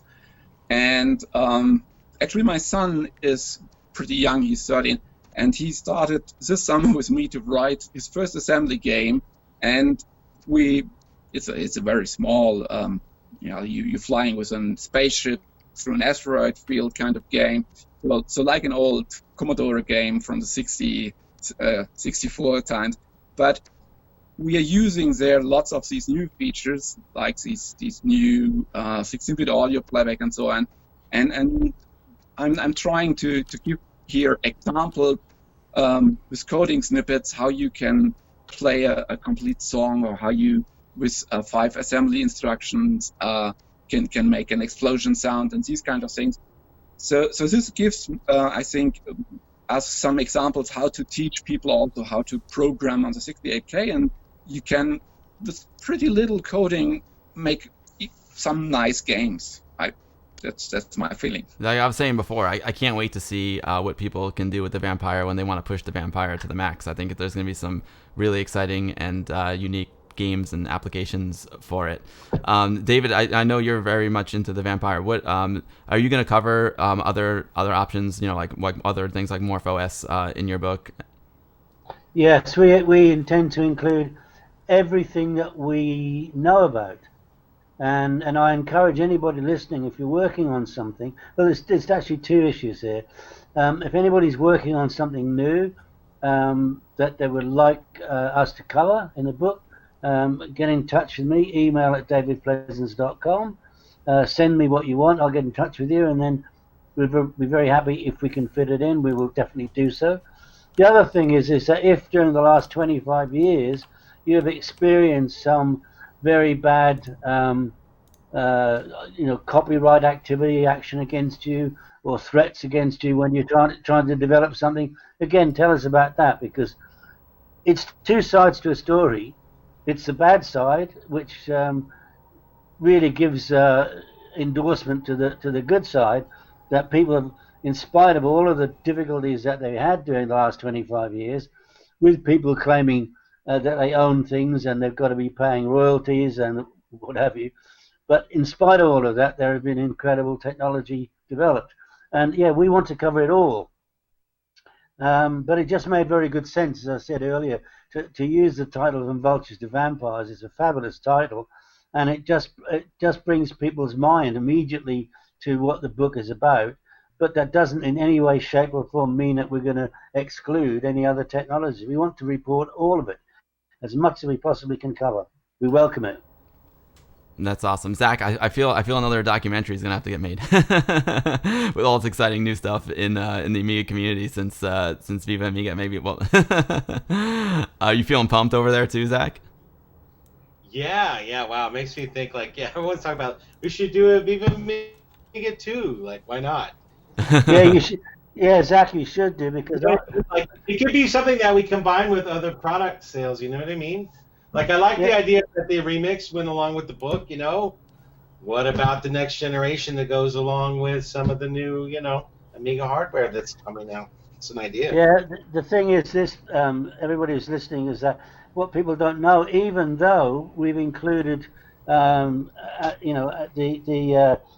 Viva Amiga extended remix as a stretch goal, I'm a bit peeved because I don't appear anywhere in that Viva Amiga documentary, so it's a big sacrifice on my part. Yeah, we just didn't know each other at the time. I don't think we were even on the scene. Yeah, no, that's true, but I think you're so funny. Actually, I really think it's amusing. Well, there's definitely time to make another movie, and next time we'll get David in the mix for sure. Especially since you're going to play such a big part in Amiga moving forward. So many great questions here. So Locust has got a good one. Will the folks are asking like where they can buy a standalone Vampire Gunnar, and when's the next batch coming, and will it be available in bigger quantities? Right, we do have this website, apollo-core.com, and on this website you can right now pre-order these machines, and pretty many people already did this. We are continuously shipping them out. As you probably understand, in the last month it was not so easy for us to do production because some of the ships we required or pieces we also needed to get from China, and they were stuck in customs or stuck in parcel for a week and had very long delivery times. So, but this is all sorted out, and we have a local company in Germany producing these boards, and the production runs up right now very, very nicely. So we hope that all these pre-orders which we got in the last months will be fulfilled in the next weeks, and that basically become very clean with all the pre-orders before Christmas. And we hope to also produce enough boards for the hopeful coming Christmas rush of more people. So if you are interested, just come to the website and leave your name in the pre-order form, and you will get an email from us. That's www. Go ahead, David. Yeah, oh, sorry. Yeah, I was going to say give the address again because it wasn't very clear. Well, www.apollo-core.com is our website where we speak about the CPU, where we show pictures of the accelerators, and have also the pre-order button there. And there's also a forum where people can ask questions and get help. Thank you for dropping the link into the chat there, Links GR. Yo, Brother Bill, thank you so much for gifting the sub to Epic Android. Hawk VB, thank you for the follow. Mr. Great, thank you for the follow. I appreciate all that very much. Thank you everyone who's following and watching. We have 3 distinguished guests with us today, and one of them is going to have to leave. Zach Weddington, thank you so much for joining us today. Zach is the film director of Viva Amiga and Viva Amiga Extended Edition. Viva Amiga Extended Edition is now available on Vimeo. We'll be dropping that link into the chat. Of course, all my subscribers will be getting that link, all the links that we discussed today, in their Amiga Bill goodie bag. And Zach is also director of the upcoming documentary series Arcade Dreams. You can go to arcadedocumentary.com to check it out. Zach, thank you so much for joining us today. It's been a pleasure. You're welcome, guys. It's awesome. Yeah, I'll try to come around more often. Awesome, Zach. I like these ideas we've discussed. We're going to do Viva Amiga too. Nice. Awesome, Zach. Thank you so much for joining us, and be well, bud. Keep up the great work, Zach. Awesome work. Yeah. Bye-bye. Yeah, stay safe, Zach. Peace out. Later, Zach. All right, cool. I just need to rejigger. I need to rejigger the little template here. How do I remove? Boom. Yeah, I want to remove that one. Perfect. All right, this looks good. I'll keep it like this for now. Thank you so much for joining us, Zach. Hey, what's up? Ash said hi. Hope you're doing great, Ash. If you're just joining the stream, I am joined by Gunnar von Boehn from Apollo Team, creators of The Vampire, and Mr. David John Pleasance, former managing director of Commodore UK. David is writing a new book called From Vultures to Vampires, which kind of documents the history of the Amiga after Commodore. It's pretty amazing book. I'm excited to see what David comes up with. I'm also going to be writing the forward to the book, which is super exciting and an honor. We are doing a little Q&A right now with David and Gunnar about the Vampire. Fax Modem 144 asks Apollo Team, why are you so awesome? Yeah, Retro Ralph, Twitch subscribers and patrons all get the goodie bag. You just have to make sure that you can get emails from Twitch. Everyone who subscribes to me gets the goodie bag, but subscribes. So great job on your work. Gunnar, everyone is super thankful for you keeping the Amiga alive. Let's see. What should I? Oh yeah, another lighter question. Is there Vampire merch available, like the shirt that you're wearing? Well, this is a team shirt, so we wear those when we go on a Amiga fair or the Gamescom, these kind of things. You are right. I mean, this is actually a good idea. We wanted now to get commercials like mouse pads or Amiga Apollo Team joysticks or something get done. So I think something will be available soon in this regard. Very, very cool. So I think we answered the next batch is coming out when. FX Node was asking. Can you just repeat that one more time for me, Gunnar? Say again? The next batch of Vampires, when are they being produced? Can you just? I know you said it, but just to make sure everyone's clear on that. We are getting them basically every month. I think it will be the next batch in a week. Just to make this clear, the people which I'm very grateful have pre-ordered the machines and took the faith in believing into this product. Had a bit of a waiting time, obviously, because in the first days after putting the pre-order form online, there were like literally hundreds of pre-orders, and it took us a while to catch up with those. Right now, we have like a 2 months backlog, so people which have pre-ordered 2 months ago, we can now get back to. And I'm hoping that we will clear this backlog before Christmas. And so that's a waiting time. Hopefully gets close to none then. Perfect. Thank you for the answer, Gunnar. And everyone, thank you so much for the questions. I have quite a few questions to get through here. If I don't ask your question, feel free just to ask it again. It may mean I just missed it. What's the role of Majda in the Apollo team, Gunnar? Well, he's very important part of the team, obviously. The whole history was the guys at the IBM. The project at that time was called Natami, which was a shortening of being a native Amiga again for the world. And this was the idea to recreate the Amiga from scratch. And while this were all seasoned engineers taking part, I have to say, building something so complete, like a complete computer, including a hard drive controller, PCI controller, memory controller, CPU, graphics, and so on, this is really a big project. And even when you worked in a big company on a big project before, like I did, or we all did for years, you usually have a big company behind this and many, many people helping. And this is how big projects usually get done, right? So even the Amiga original team had a big Commodore behind helping with money and things and so on. And when this Natami team project was started, we had so many ideas and visions what we all wanted to do. And frankly, we put too much dreams and too much wishes into it to make it happen in time. So it kind of was gigantic in wishes, and we couldn't get it all. It was a challenge, so to say. And so even if some Natamis were made and they were running and you could play Amiga games, the whole thing was relatively, to our belief, too expensive to put to the market, because we always wanted to revive Amiga and we didn't want to make a so high cost product at that time.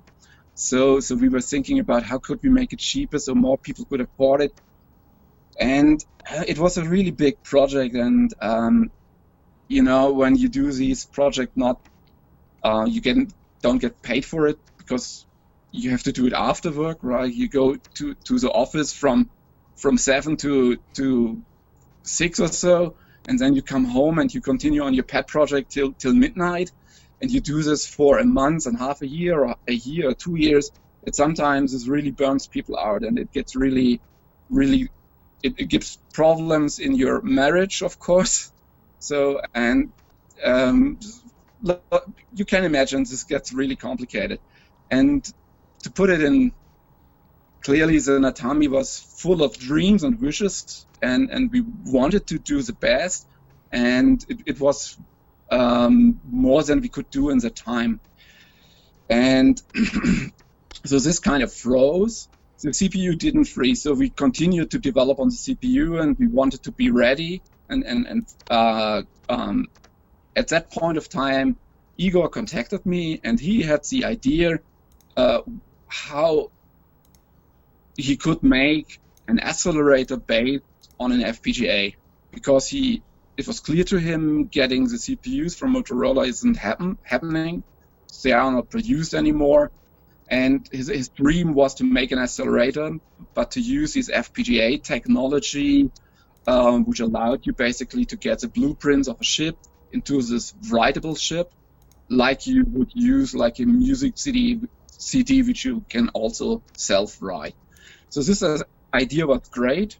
And for us, this basically scaled the Natami project down, because we suddenly didn't need to get everything done at the same time. We didn't need to get the hard drive controller, the Ethernet chip, the USB chip, the graphics core, the CPU, everything 100% polished and finished at the same time. This accelerator only needed the CPU part, and as it reused all the existing stuff in the Amiga, the existing hard drives, existing mouse and everything, it allowed us to develop it more like in a salami fashion, right? We could give Igor the CPU and he could use it. And after this was working, we said, okay, here we also have this true color feature. You could show some true color display with it, and we could enable this later in the field for customers which have bought already the card. And then we said, okay, the FPU is now fully tested. We can enable the FPU, the floating point part, for these 3D calculations for all the customers in the field. And this kind of was nice and much simpler. And we could piece by piece basically give the accelerator customers the features when they were ready and fully tested. And this was much easier for us, for a small team. And frankly, making a computer right from scratch and building every chip at the same time is a really complicated project, and we underestimated this. I can't even go ahead, sorry. We are only now there after many, many years that we have everything working. And even when we started to show this machine on the Gamescom where we met David Pleasance, for example, the Ethernet core, the Ethernet chip wasn't finished yet. So we had to, it had no internet. It's now finished and working, but it was a real long work road.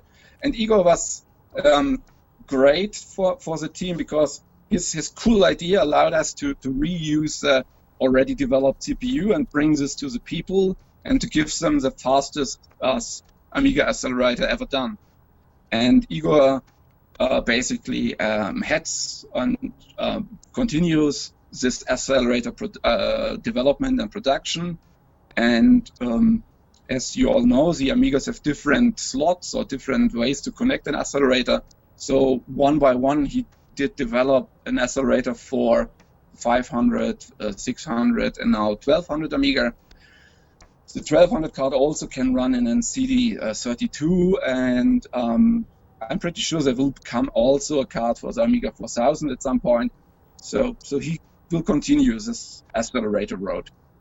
Amazing, and thank you for the detailed answer. It's a small team effort, it sounds like, and I can't even imagine like the time investment that you guys put into it, and meanwhile having a full-time job and families. That's I don't know how you guys do it. That's a tough one. I know how long it takes me to prepare for these streams and do the goodie bags and all that stuff, so creating like an incredible product like you do, I don't even know how you find the time to do it. It's amazing. I just want to say go ahead, sorry. It's clearly not an economical project, right? If someone would have paid all those helping hands and all those years and hours we put in, this would have been an astronomical sum. And if you ask me like this, it's really a crazy work of people just being in love to the Amiga. There's no rational thinking, like, why do you want to invest 12 years of your life and spend every day and weekend on this, right? This isn't logical thinking. This is just crazy being loved to the Amiga and really cannot leave it. Awesome. Well, thank you so much for your efforts. We're in the Amiga community. We're very, very thankful for the incredible work that you put into it. Fax Modem 144, thank you so much for the follow. Jaw Ulf, thank you so much for the subscription. Appreciate that very, very much. Virtualism, Virtual M, thank you so much for the follow. Here we go. Memes Ochet, thank you so much for the subscription. Memes, I appreciate that very, very much. And 5 Nudie, thank you so much for the follow. Appreciate that all. Anyone who's just joined the stream, welcome. I'm Bill, and I stream here every Sunday on Twitch at 2 p.m. Eastern, 6 p.m. UTC. Also got a YouTube channel with my buddy Anthony called The Guru Meditation. And today we are joined by Gunnar von Boehn from the Apollo team, creators of The Vampire, and Mr. David John Pleasance, former managing director of Commodore UK and author of the brand new book that will be coming out next year, From Vultures to Vampire. Vultures to Vampires. And we're talking with the guys today because David just chose a winner for a vampire. From anyone who joined his Kickstarter was eligible to win a Vampire V4 standalone. And David, do you want to repeat the winner one more time? Yeah, let me look at that again because I can't remember his name. No problem, no problem. I guess while you're looking it up, Kalora's got a question for me, and I'll answer it. Kalora's asking, what PD demos left me awestruck? And then he also just wanted to say a big thank you to Zach, Weddington, Gunnar von Boehn, and David for joining me today. He's really enjoying the stream. And thank you to Amiga for being part of my younger Amiga days. And thank you to Gunnar for the evolving the Amiga. So nice one. So Kalor, favorite PD demos that left me awestruck? There's so many. I guess maybe the original one.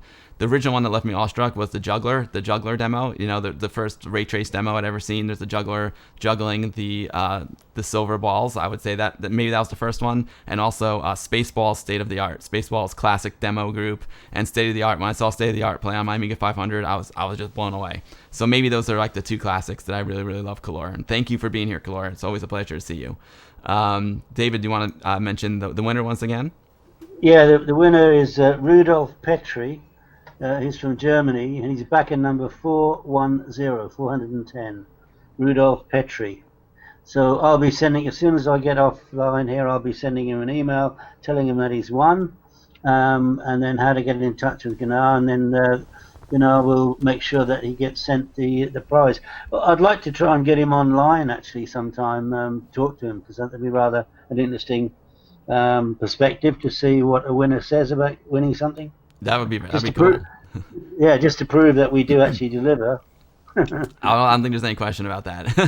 But David, once I got you here, it's a really interesting question. I don't know. Picking Dom Wars has got an interesting question, and I don't know if you can really answer this one, but it's just something interesting to think about. He's asking, like, maybe we can transform the question a little bit. Like, how many Amigas do you think are still out there, David? Oh, that's a very good question. I wouldn't know how to even start to answer that. I couldn't hazard a guess. Honestly, it's like how long is a piece of string? Right. Well, it really is. I mean, I discovered, I think on the last time I was on your show, I told people that the astounding number of 64s that were actually sold, which was just under 27 million. Wow. And I know that for a fact because when Colin and I registered to put a bid in at the auction for the assets, that gave us the right to do our due diligence. And I was looking at those numbers in particular because I was involved with the 64 only about 2 months after it was first launched. So the figures were very relevant to me. But I didn't actually look at the Amiga numbers. I don't know why. Well, mainly because the Amiga was still selling in big numbers, and the 64 obviously had finished a long time before. But to be honest with you, I have no idea. It would be interesting to try and find out. It's a good question. Yeah, it's really interesting. I also think about like how many people are still like have their Amigas up and running, and like how big the actual Amiga community is right now. It's very interesting thought. I've been thinking about different answers, and I don't know what it is. It's hard to figure it out. Yeah, and I found from my own personal experiences, I post a lot on Facebook, and I post into all the different groups that have anything to do with Commodore and Amiga.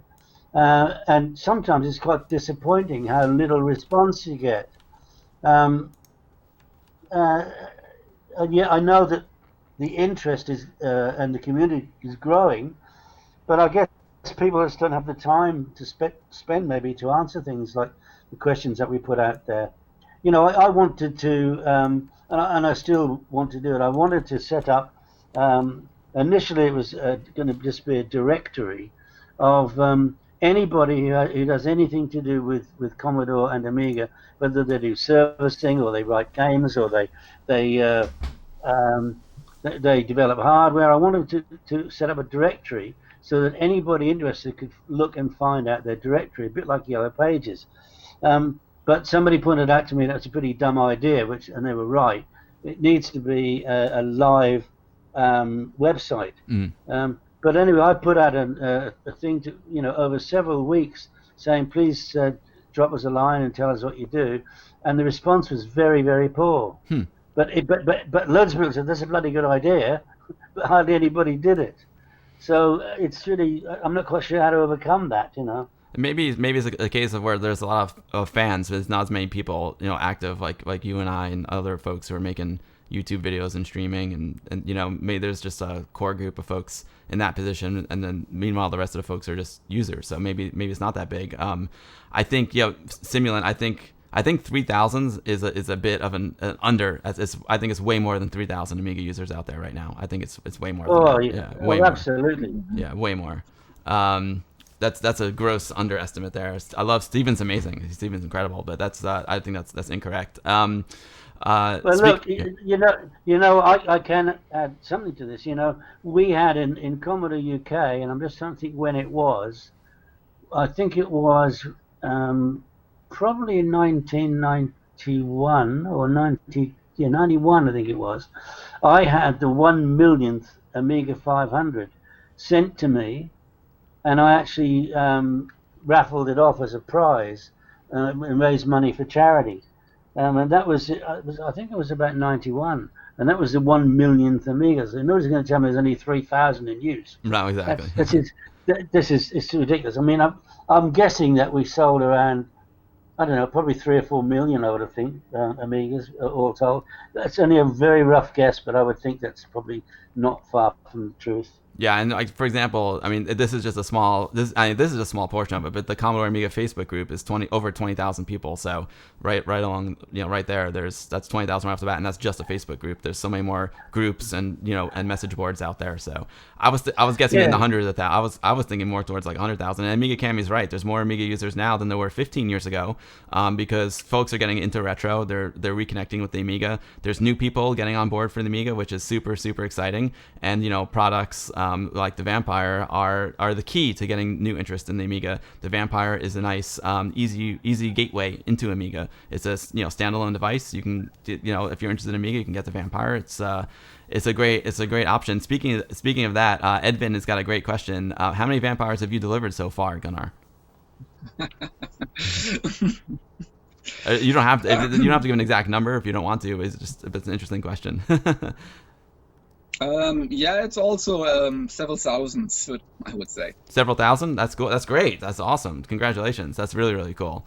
Yeah, Bill, to put things in perspective, when I launched the Batman pack, which was the first really successful marketing exercise, we forecast us to make and sell 10,000 pieces in the 12 weeks to Christmas, but we actually sold 186,000 packs, and that was just the UK and just in 12 weeks. So that kind of puts things in perspective in terms of how many numbers are out there, And I don't think there's that many Amigas that over time have broken, leaked batteries or whatever, and are completely out of use. I think most of them get resurrected because I think people think it's worth it. So who knows? I think it's a much bigger figure than whatever people are bandying around. Yeah, I agree. My estimate was in the six figures, but I could be overestimating too. So Hucky28 Gunnar is asking, what feature in the upcoming core revisions are you most excited about?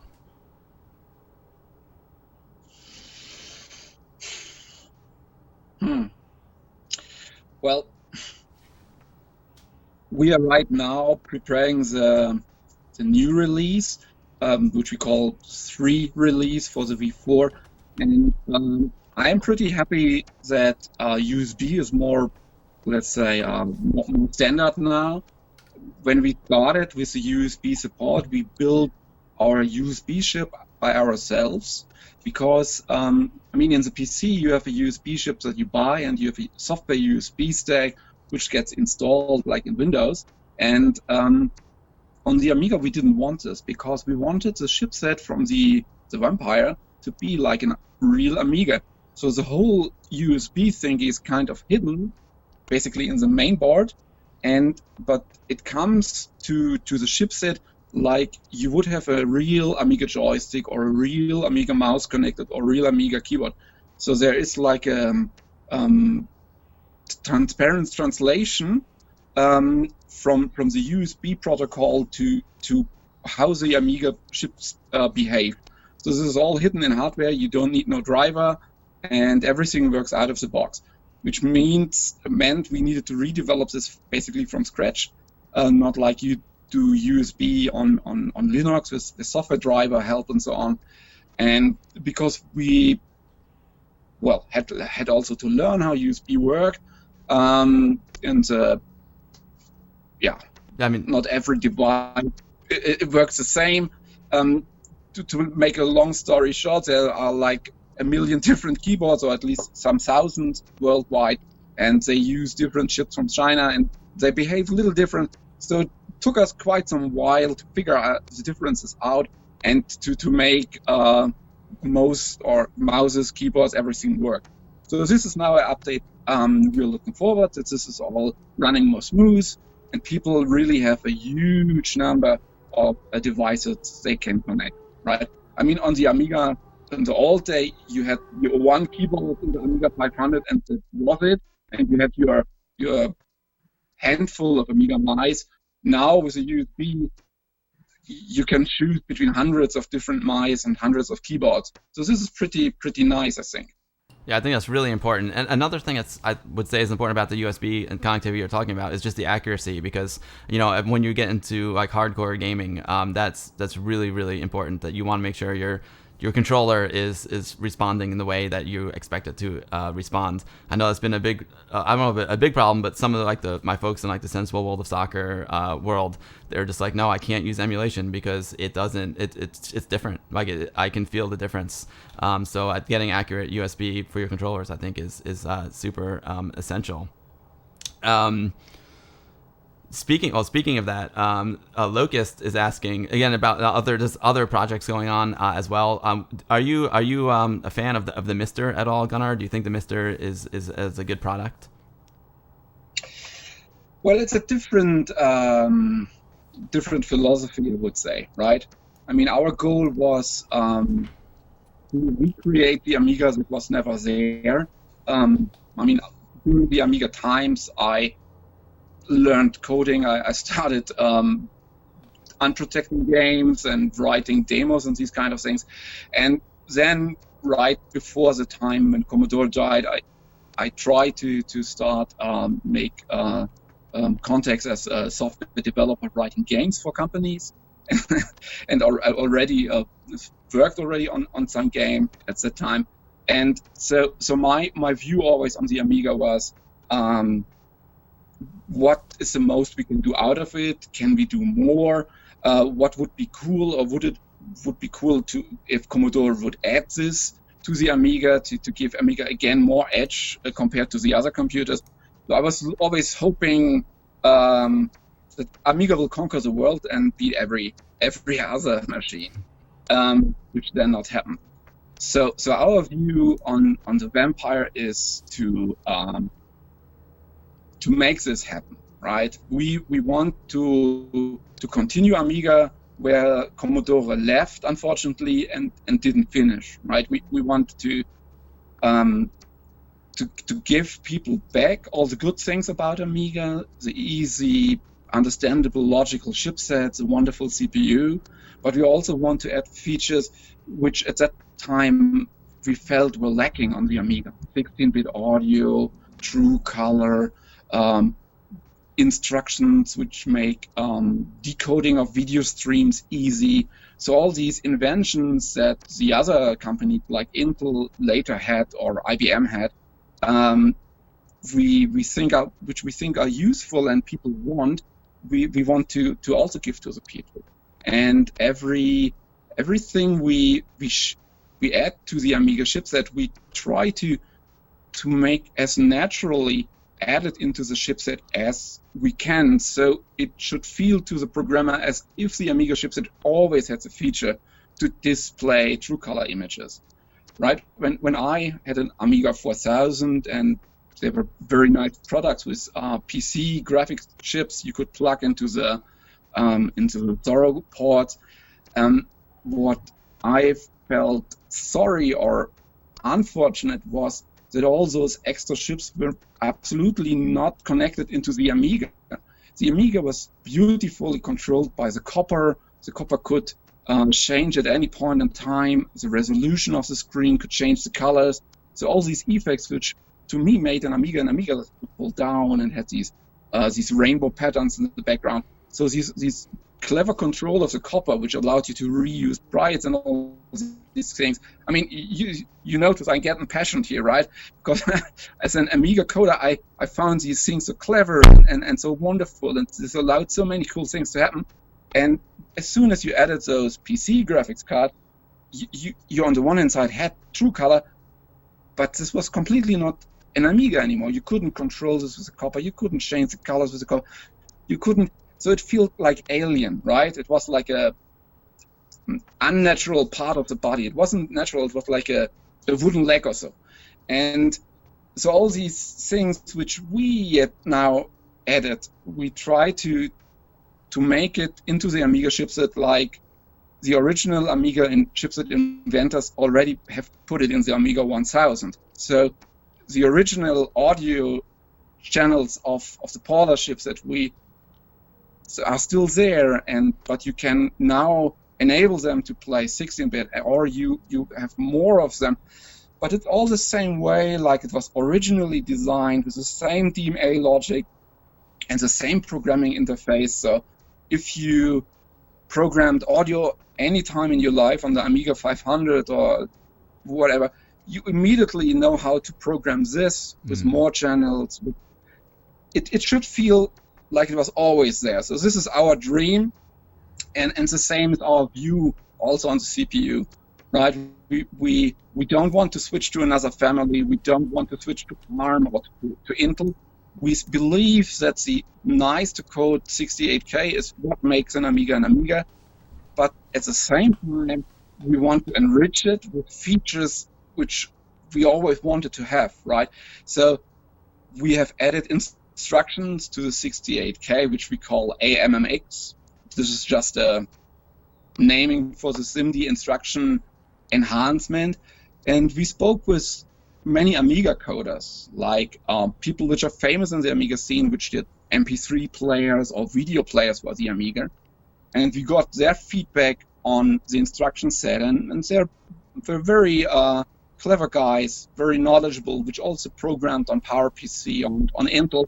And then they gave us their opinions, which they think are the very good parts of what did Intel clever here, what did IBM clever there, and also their opinion, what they believe would make coding on the Amiga easier, because easy is for me very important for the whole team of us. I think when we all started, when we were like young, 14, 15 years, started with the Amigas, it was easy to make cool stuff. As soon as you understood how clever the chipset was, you could very easily program it, and you could very, very creatively do amazing things. And my point of view is, well, I worked later, like for example, at the cell chip in the PlayStation 3 IBM thingy, and this was very capable and very powerful, but it was not easy. It was not intuitive. To me, this cleverness, which I felt in love with the Amiga, I never saw against on another system so much. So because of this, I think we always want to revive this, and at the same time, we want to keep this ease of use, right? We try to make coding easier. So we added instructions which allows the coder with very simple assembly instructions to convert true color pixels from one color to the other.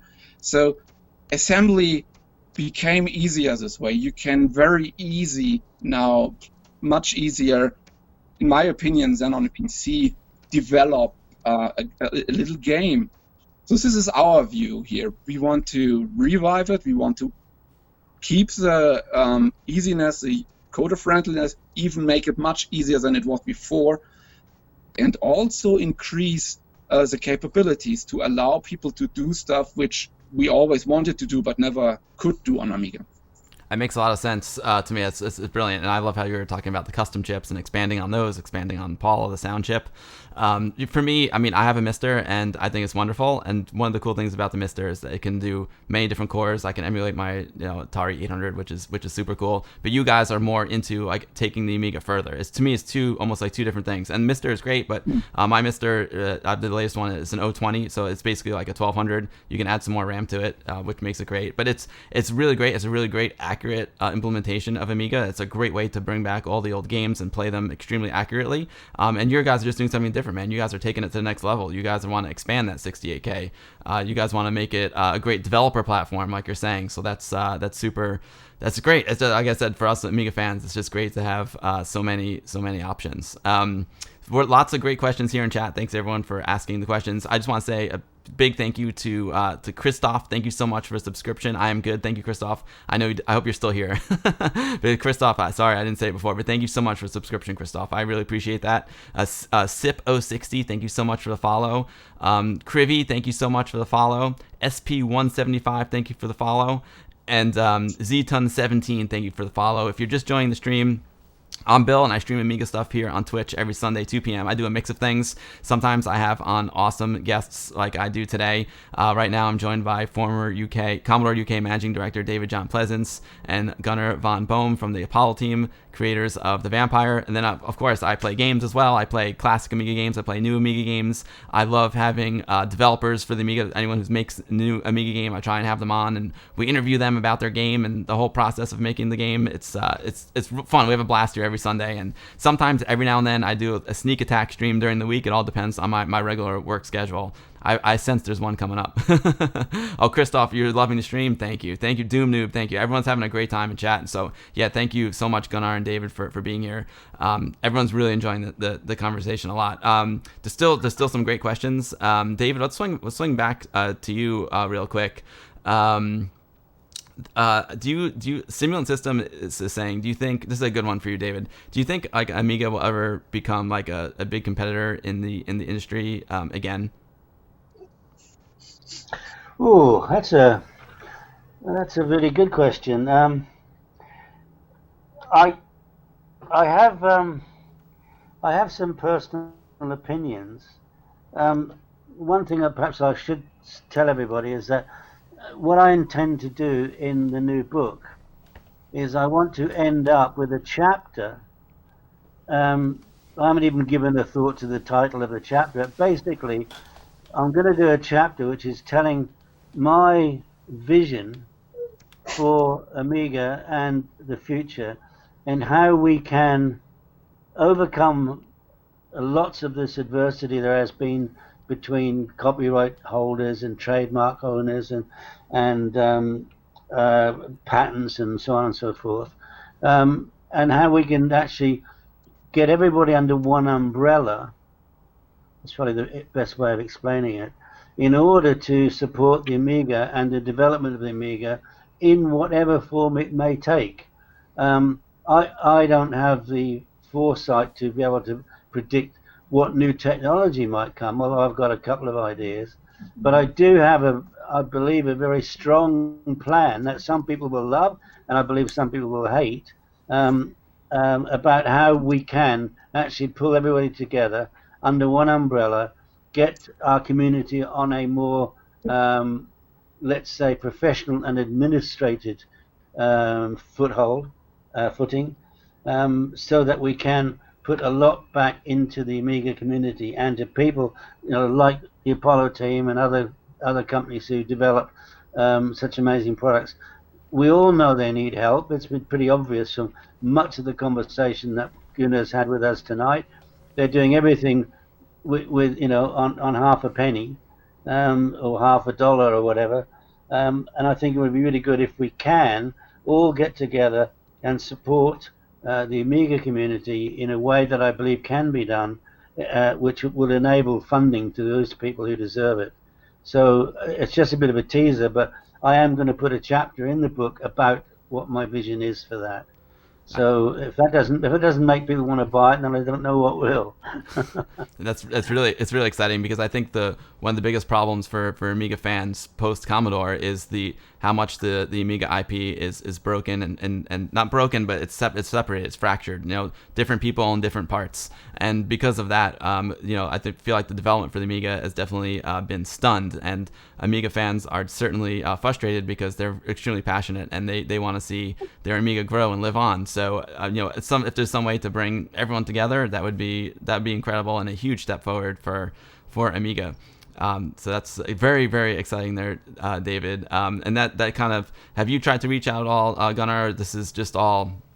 Have you tried to reach out to anyone about bringing, coming together and supporting you on the Vampire?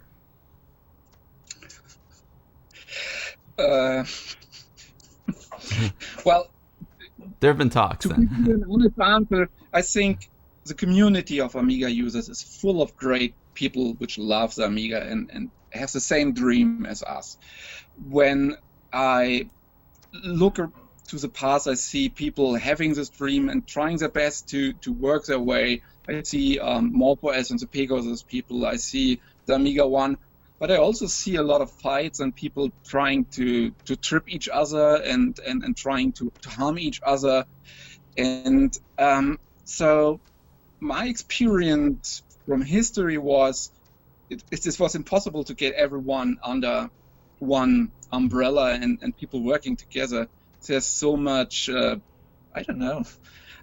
different opinions or jealousy that our take from this was we do it all alone, and because we can trust on us that we don't cheat us.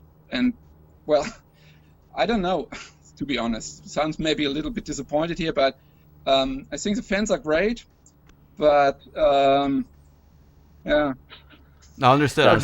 Gunnar, you're absolutely right to what you've just said, but the whole point I'm trying to make is that, as far as I'm aware, nobody before has ever put forward any kind of a plan to overcome this situation. And it's because I'm now back into the scene, and I've been back now for 5 years, and I've got an idea that I think will work. And at the end of the day, it's down to everybody to look and say, oh, that's a good idea, that could work, and get behind it, or say, no, that's never going to work, and then abandon it. But we have nothing to lose by at least putting forward something as a proposal, which will have proper solid foundations and everything. And I mean, to be honest with you, I'm very excited about it. I really think there is a way forward that we can utilize our existing, all the existing copyrights and patents that will actually bring us together and bring us under, let's not call it an umbrella, but bring us together in such a way that we are seen to be supporting each other. And I think I mean, obviously I would do, but I do think this is a really good idea that I've got. But anyway, you'll have to wait a little while because that part of the book's not written yet. But I do. What I'm trying to say is that I believe there is a future, and it really depends on how the rest of the community, if they get behind it and believe in it, whether that'll happen or not. But at least it's worth a try. Got to be. You're right. I look forward to this, and we of course would love to work with others to even get more pace here and produce more machines cheaper. I don't know, make some deals so that really people someday might have an Amiga laptop again, for example. That would be nice. Absolutely. That'd be awesome. Yeah, and that's a great plan, David. I mean, someone who can just unify everyone would be absolutely fantastic, or at least get talking, get the ball rolling, get some thoughts. But like you said, Gunnar, there's like everyone's got a different vision for the future of Amiga too, so that makes it tricky, and it's awesome that you guys are able to carry out your vision for what you want to see for Amiga, because it's quite a spectacular one.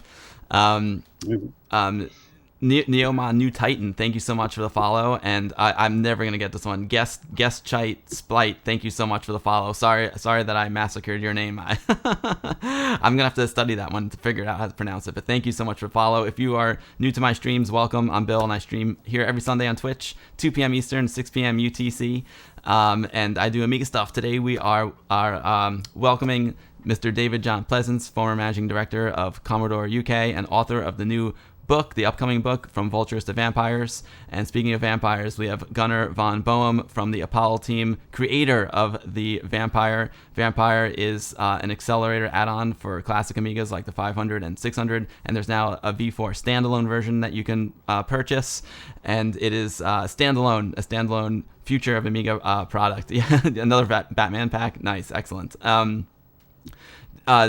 Walker GR's got an interesting question, David. Has Trevor reached out to Petro at all about being interviewed for the book? Yes, he has. Great. And it's not. I can't say it's a positive response, but Trevor said it's not a negative response. Okay, so it's in the works. You're working on it. You've attempted. Oh yeah, absolutely. I mean, I couldn't do it. That would be totally impossible. With my feelings about the gentleman, but there's no reason why Trevor can't. And at the end of the day, we want everybody involved to comment today on what they commented on all those years ago. The things they said they were going to do, what they did and what they didn't do, so that we have a yesteryear perspective and we have a today's perspective. And the fact of the matter is that we're asking loads of different people. So far, I've got to be honest with you, most people have said yes, they were happy to do so. With Petra, we don't know. But those that we ask who say no, we're simply going to say, we asked XYZ to make a comment, and they refused to make a comment. So that people know we reached out to them, and that it was their choice that they didn't want to make a comment. And that's it. That's the best we can do. That is the absolute best you can do, and that's all you can do. You can ask, and if they're interested, they'll do it. If they're not, they won't. That's it. And you don't want to force anyone into something they don't want to do either. So that wouldn't be good for anyone. Yeah, that's true. But on the other hand, I'm not going to stop printing something that was written and reported about 25 or 24 or 23 years ago, if that was reported and printed then, I've got permission, everything I'm going to print, I've got permission from the people who published it to actually reprint it, because I believe that's got to happen.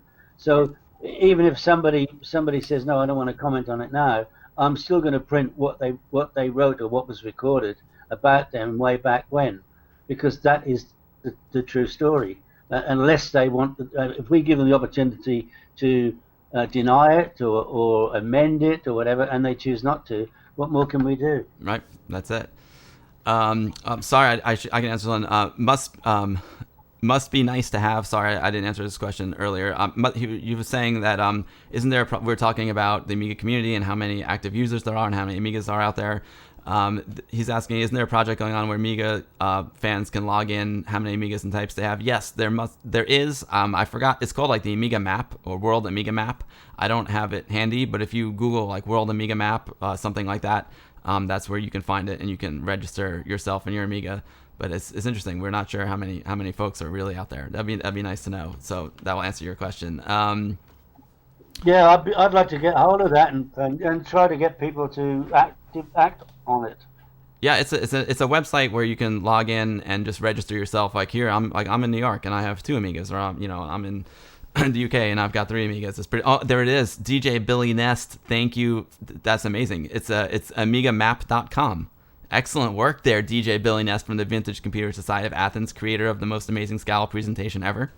Thank you for that, DJ Billy Nest. I'm referring to the Scala presentation I'm going to show on a future stream. He did a tribute to the stream and the Guru Meditation, and I appreciate it so much. Thank you, DJ Nest. Yeah, and that's another one. That's FX Node. That's a good point. You have no Amigas, but you have WinUAE, so that's extremely valid as well, because emulation is a great and important way to keep the Amiga alive, and it's a great way to enjoy your Amiga as well. I use emulation all the time. I use WinUAE. I use FSUAE. They're great tools. They're great tools. And yeah, exactly. Then you do have an Amiga. Amiga's in your heart. You know what I'm saying? Amiga's in your heart. I have two questions here for you, Gunnar. Doom Noob has got a great one, and Ed Gary, I'm going to get to your Ed Gary 1200. I'm going to get to your question right after this. Sorry, thank you for your patience. Doom Noob, we were talking about development for 68K, Gunnar, and how that's one of the main goals of Vampire is to take 68K to the next level and allow people to still develop for it. And Doom Noob is asking.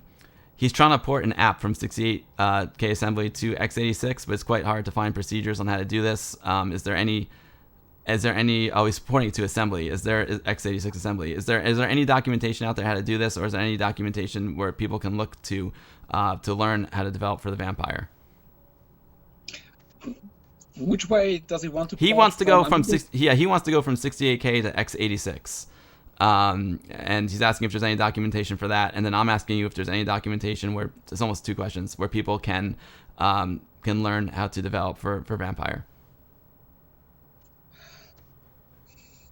Okay, I mean, if he wants to develop for Vampire, he comes from Intel and wants now to code 68K, right? I understand this right? Yes.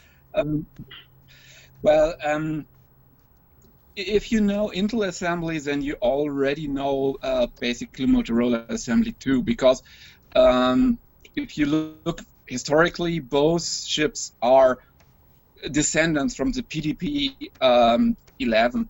So they are similar, and if you compare them, they are like a nice child and an ugly stepchild. So the Intel one is Motorola's done in an ugly way. But if you can read one, you can read the other also. So this is my take on this.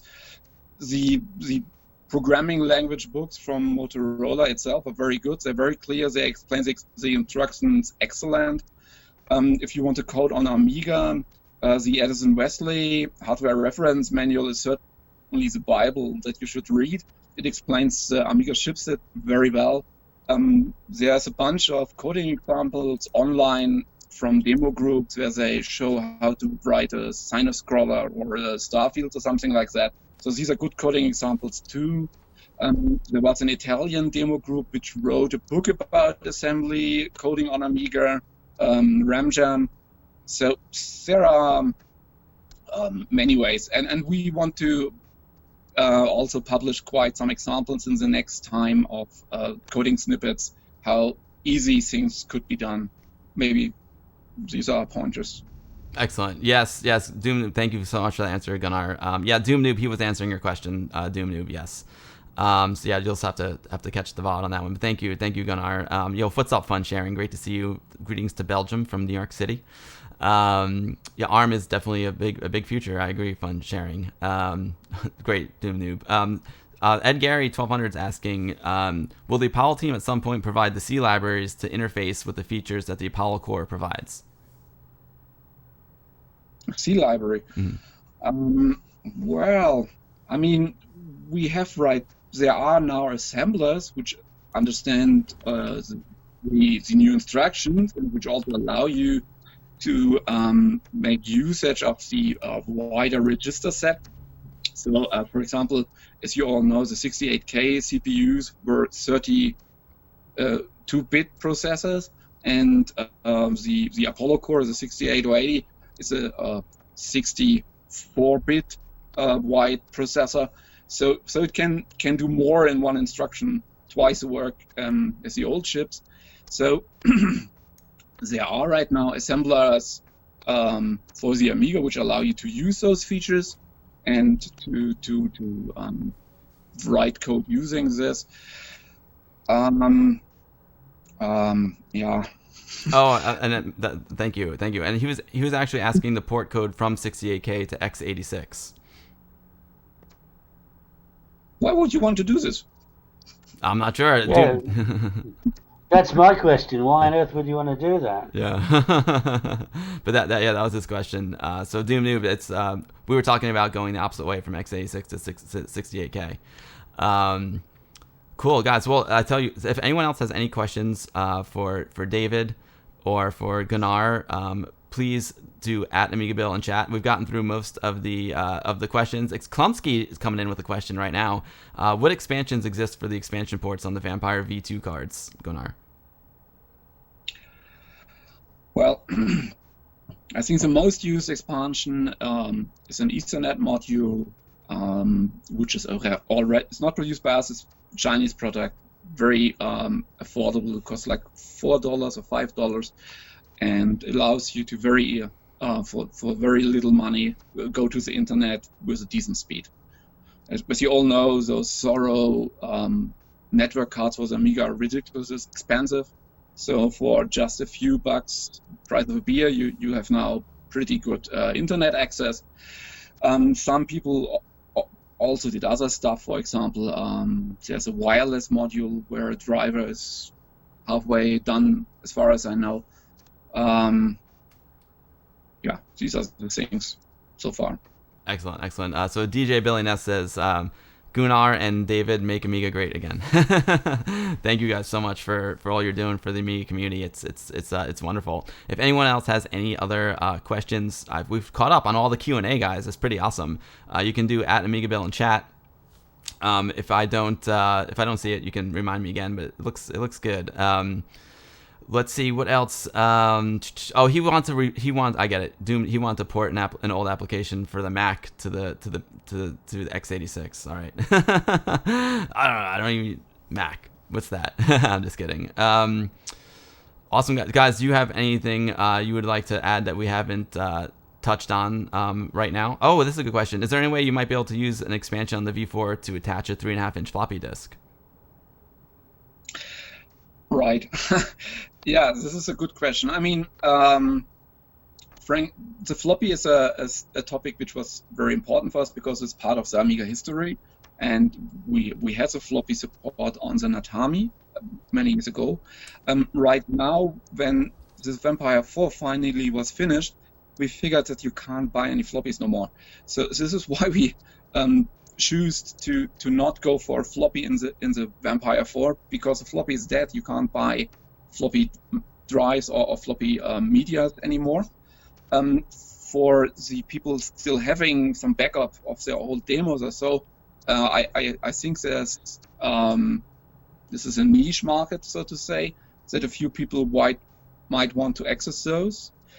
I could see several ways here, either maybe over the USB. You could maybe connect a USB drive at some point here, and this might be an option to allow you to access a floppy. Over the expansion ports, certainly this would be another solution, but in theory, this is possible to do. Absolutely think this is no problem to develop, just would need time and a dedicated person interested to doing this. And if someone wants to do this, please get in touch with us. We tell you how to interface with the thingy, and we could work together on that.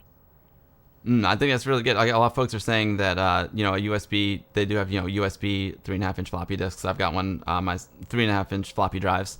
I've got one myself, and it's pretty handy. It'd be great if you could interface one of those, because it already exists with the Vampire. That'd be very cool. I think one word to the floppy maybe. I think many people have these ADF files, right, which you can mount on your workbench, or you load. You install with VHD load games, which you previously had on a floppy. I used to have those big baskets full of floppies, right? You don't need this anymore. So I don't need this anymore to play games on these Amigas today, because with VHD load you can install hundreds of games on your hard drive or compact flash drive.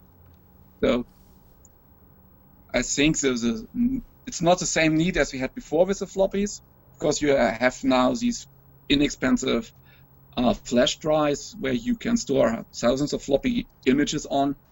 But for a few people, having real old floppy drive access would be pretty cool, I think. Yeah, it'd be cool. Like, for example, for me, like I said, I run the Westchester Amiga user group, and I've run it since like way back when, and I have collections of our public domain floppy disks. Like every month we would have a disk of the month, and there's some like really cool stuff that's still out there, and it's not not available digitally yet. I literally have like a closet full of these old floppy disks with some really cool stuff on it. So one of my lifelong projects is converting those floppy disks into ADF files so they can be preserved. So I think that would be a good case for being able to connect a floppy drive to a Vampire, just to kind of preserve the older history. Even though like the games and stuff, so much stuff is already out there and available, and like you said, WHD load is amazing. I love it. But for some of the smaller, like more unique projects and some like that, it would be cool to be able to connect a 3.5-inch floppy.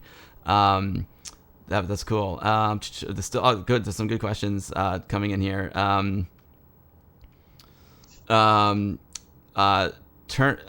Turnip Lord 2000. Are there any plans for a faster FPGA board for the Vampire ASIC or Vampire ASIC?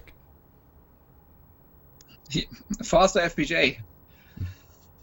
Well, yeah, as mentioned, I mean, the FPGAs are a cool technology because they allow you to basically develop a chip without having a fab, and they are used by very rich companies like IBM, for example, for development. And these FPGAs have a big range. You have tiny FPGAs which are very small, little features which you can buy for maybe $10, and they are very, very powerful FPGAs which are huge and which cost maybe like $10,000. So FPGAs you can get in a very big range, and professional companies work with those really expensive ones. But reviving an Amiga using a $10,000 FPGA is a silly idea, right? Who wants to sell his house to buy a Vampire? So we try to go a middle route here to get a good FPGA, which has a sales price from $100 per unit, but still not to spend so much money on it. So the whole product in the end is still affordable, right? So yes, there are more powerful FPGAs which would make the Vampire like twice as fast, but they would also increase the cost, and we try to not make it too expensive. Obviously you have to keep the price down as much as possible. That makes a lot of sense. Tenmark has got a great question and a comment. He's saying a USB blaster should be bundled with all Vampires because you need one. That's a great suggestion, bundling a USB blaster with it. And he's asking if there's any development on any productivity software like word processing that will be optimized for the Vampire. I agree on the USB blaster as a very useful feature. You can also, like the accelerators, also you can update in-band with a CLE command you run, and this goes straight forward.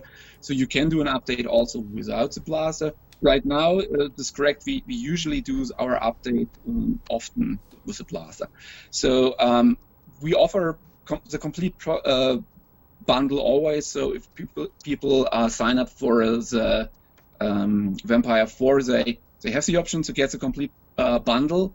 Like our prize winner here, he will get the Vampire 4, and he will get the cables and a working mouse and the keyboard and the blaster. So everything plug and play ready. He just needs to connect it to the power, and he can play Bubble. Yeah. So I agree. Complete bundle makes sense, and we probably will also on the website offer the complete bundle soon. People can get it right now when talking to us.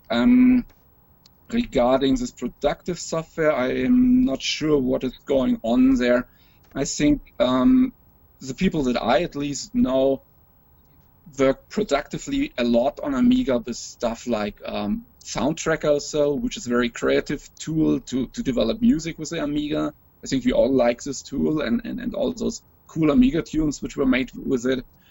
I know that one of those tracker developers did enhance Milky Tracker now to make immediately use of the hardware features of the Vampire.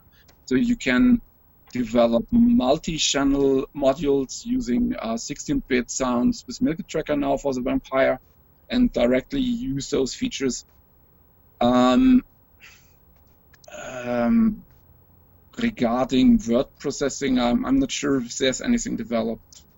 That's awesome, and that's a really cool use of it, because is it called Polina, the chip inside the Vampire? It's being able to use a tracker program with more tracks is really cool.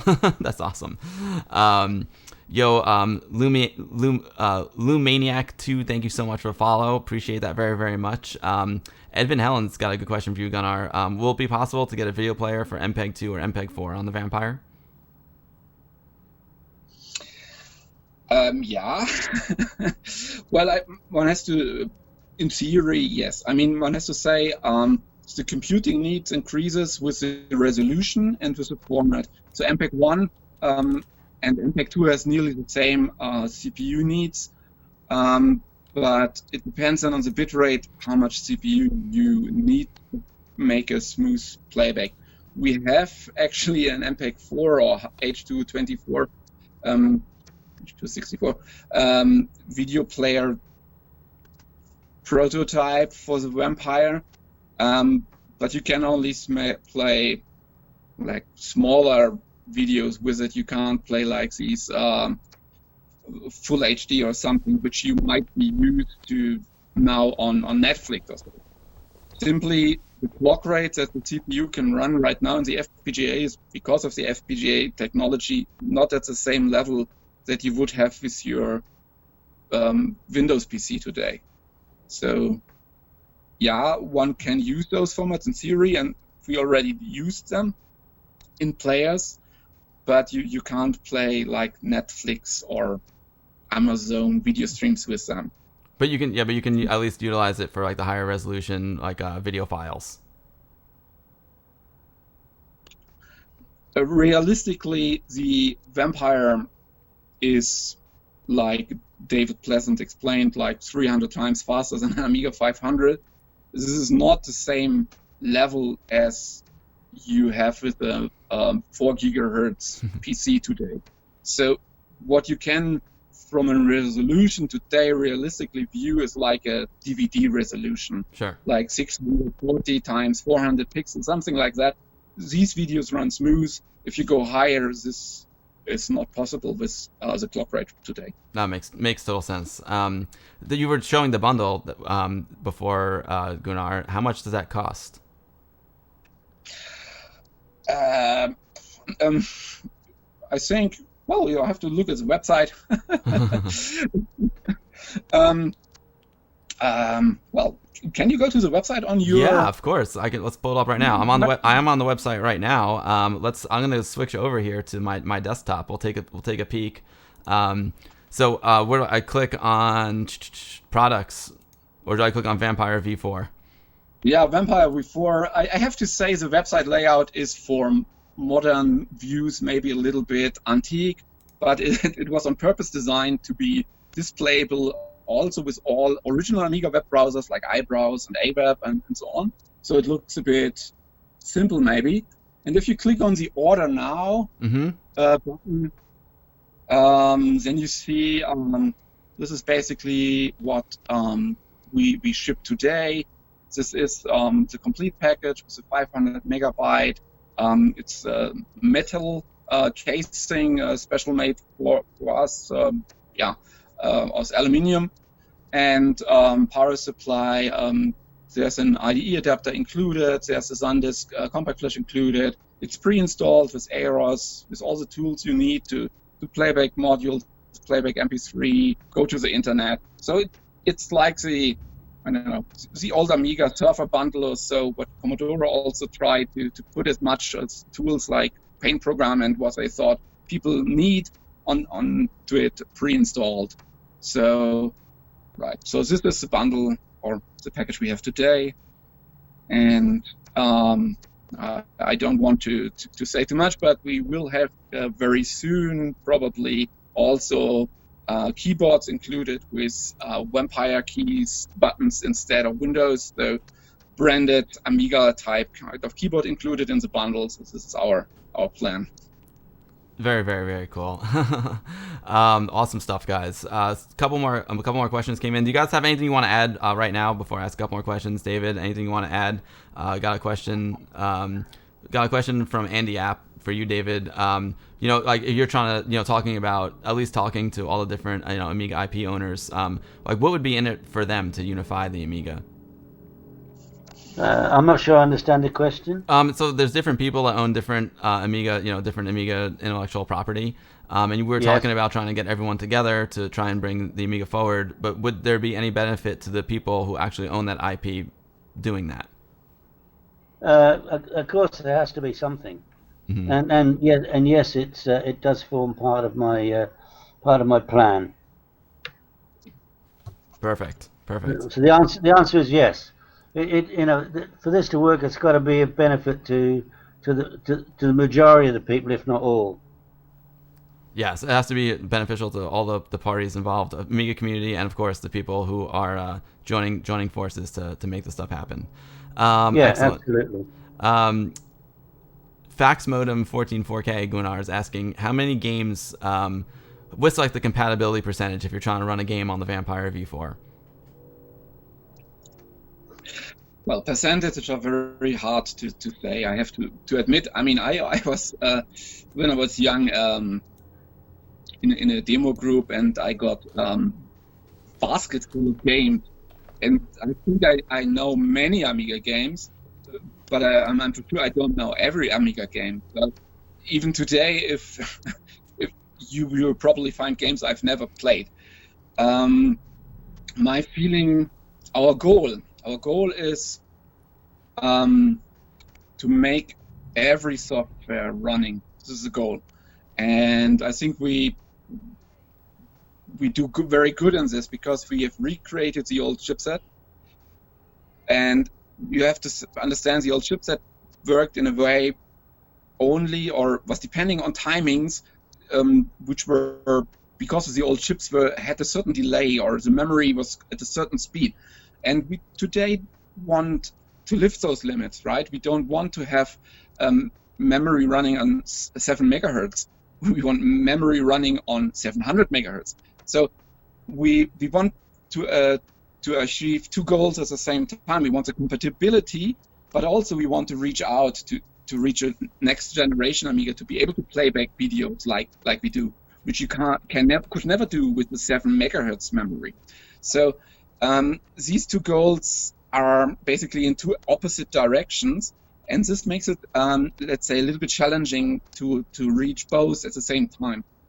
And this is why, so just to try to explain why it's difficult to make an old game which was designed for 7 megahertz run now on a machine which at the same time runs memory in a 7 megahertz speed, right? So we work very hard on this since years, and I think we improve. Right now, not every game runs perfect, and we have like a special mode which slows down the machine when a game needs this to run compatible. Like you all probably recall, in the old days, the PC had the turbo button, which allowed, so per default it was running slow for compatibility, and when you press the turbo button, it was running fast. And basically, the Vampire has the same. It can either run fast or slow, and the slow mode enables games which are not were not designed for faster CPU. And if you follow our history, then you see that we continuously, every day, we work on the chipset, and we have this online channel, this Discord channel, where you have hundreds of Vampire users logged in, and they basically give reports and say, your last core fixed now this game. I like that game very much. I see there is some glitch here, something's not working well. And we then try to debug this. We analyze those games. Sometimes we disassemble those games and really look what are they doing. We can in real time loop into the games and see how they act with the chipset. Sometimes they do tricks or undocumented stuff, and we try to understand it, and step by step we increase compatibility. So it's an ongoing process, and we are not at 100% today. I have to say, very many games run excellently, hundreds of games, and we follow every report that people give us. So at some point, hopefully, everything will run, plus a lot more new stuff. Yeah, that's quite a task, because I think on the Hall of Light alone, there's over 5,000 Amiga games, and that's quite a bit to to test. But it's awesome that you guys are receptive when someone has a game they want to play, and it's not working properly. You guys will attempt to fix that. And like Brother Bill says, like even like going from Amiga to Amiga, there's compatibility issues with running, games on different. If you're running it on the actual Amiga, like I have games that won't run on my 1200 that run on my 500, or vice versa. So it's definitely not an easy task, but you guys I think are handling that really well. Tone Rebellion's got a good question for David. This is an interesting question. He said that he hears a lot of people say that it was piracy that destroyed Commodore and the Amiga. Would you say that there's a lot of truth to that? I see on retro gaming groups a lot. I think a lot of people had experiences with boxes full of games. Was that something that contributed to the demise of Commodore and the demise of it? Well, I wouldn't say Amiga. Amiga's certainly not dead. We'll say the demise of Commodore. I personally don't believe so at all. I was very close to.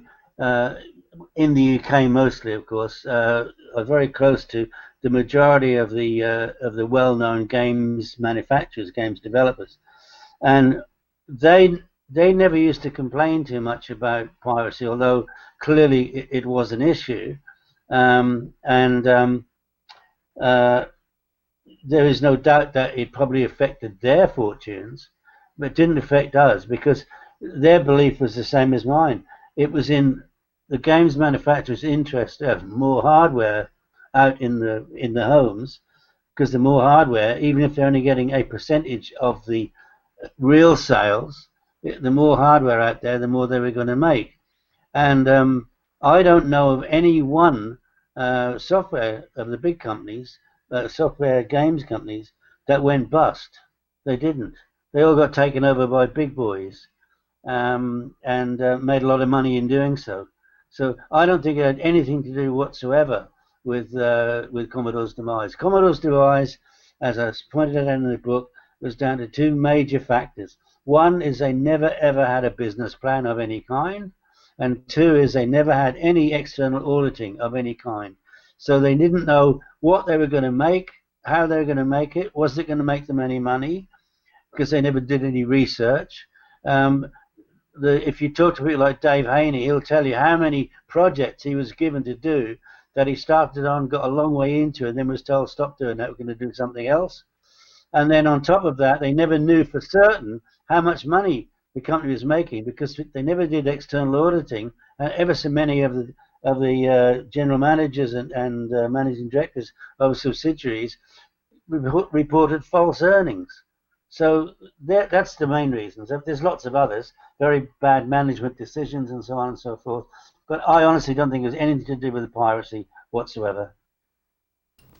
That's interesting. Yeah, it was definitely. I think you made it clear in your first book, which is amazing. By the way, Commodore from the Inside, that it was really mismanagement that killed Commodore. I know. Some people even say that. I've heard some developers say that in some ways piracy helped them because it got their name out there. People were spreading their discs around and got their name out there. I think to this day, Sensible World of Soccer is considered one of the most pirated games of all time, if I'm not mistaken. Still, this is.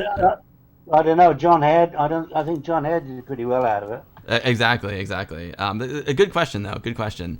Turn Up Lord, I'm going to ask you a question in 1 second. Thank you for that. But I just want to say, Brother Bill is saying that he doesn't want me to be patronizing, but in all his study of Amiga history, he thinks David would have been the best hope for Amiga. So right on, right on, Brother Bill. Well, at least David's back in the game now and helping us. So I think that's it's super exciting. Turn Up Lord Gunnar is asking.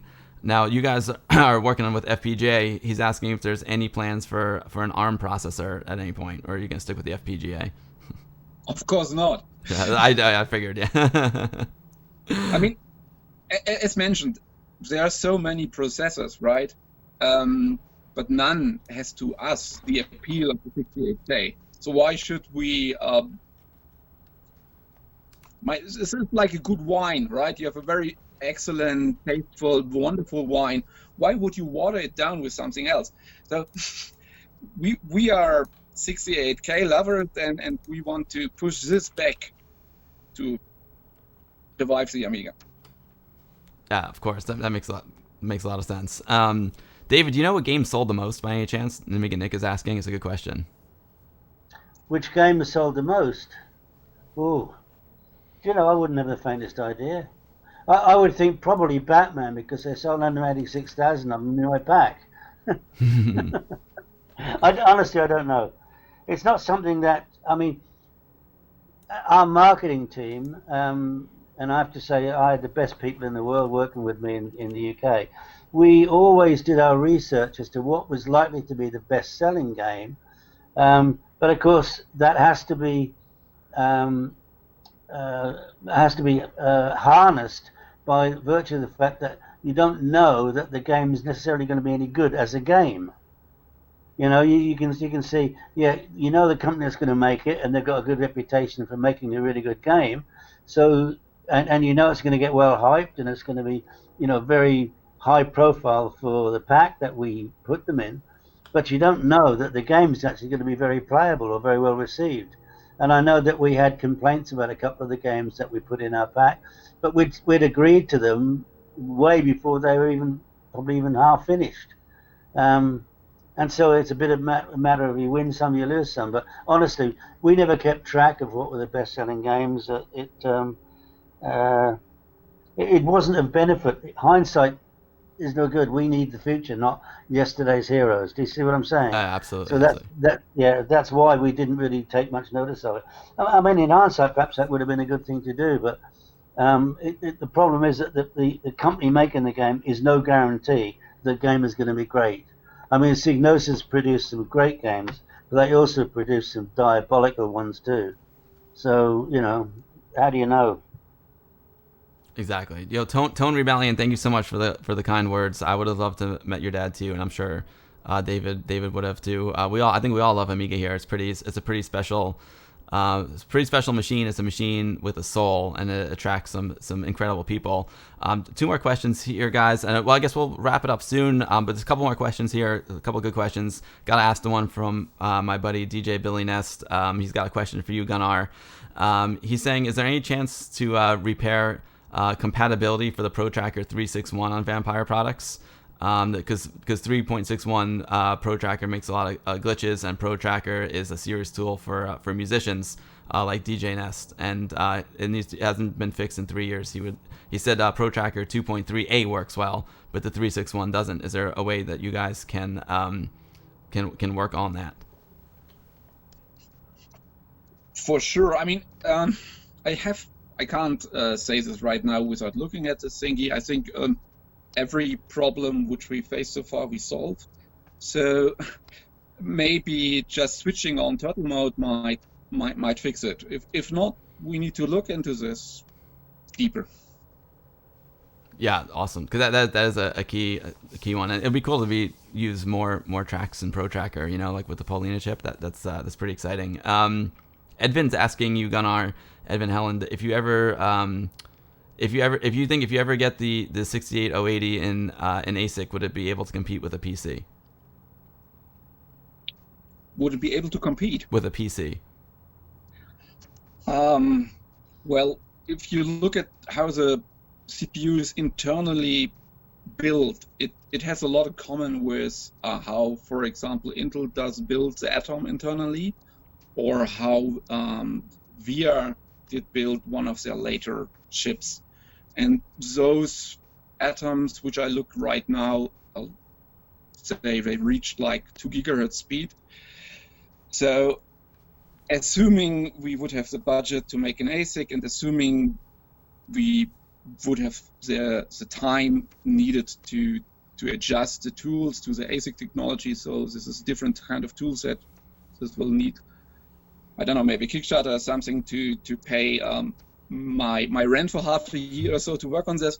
But assuming we would all do this, I think it could be that our chip then runs like one of those Atoms in performance. So maybe 2 gigahertz, something like that. Perfect. Thank you, everyone, for all the great questions. I appreciate it. And Gunnar and David, thank you for coming on today. I think you guys have been on for a long time. I appreciate your time very much. It's been really, really great. I feel like we're winding down now. Do you guys have any topics you want to hit that we haven't covered yet today? David, anything new? Any new events happening in the world of the book since we last chat? I know any new developments as far as the book goes, Gunnar, anything you want to talk about that we haven't touched on yet? No, from my point of view, I think not. As I said, the book is now available for pre-order, and I suggest you do that because that's going to help me to order the right amount of books to be printed. The last time when I did Commodore The Inside Story, I clearly underordered the first time, and then the second batch cost me a lot more because the more you commit to, the cheaper they become. And the only other thing is that it's very sad to say to all of you guys that are listening in the USA, but the cost of posting now to the USA is absolutely gone through the roof. I mean, I sent a book the other day to the United States. It cost me £19.50 was the actual cost to post it to the USA, and the book I've been charging £30 for. So that puts it in perspective. But I have nothing to do with it. I can't change it at all. So, but I am going to be actually the pricing will be a little bit better because with the new book, it's going to be completely fulfilled and shipped out by a third party because I'm probably going to be living in the States by then anyway.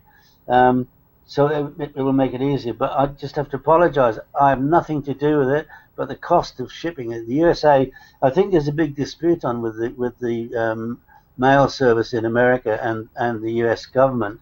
They're owed money. I'm not sure what it's all about. But anyway, they've put all their prices up. I apologize in advance. There's nothing I can do about it. So I have to charge what I think is going to be at least the cost of the book in February when it comes out. But anyway, it's available now. Go to downtimepublishing.com. You can pre-order it there.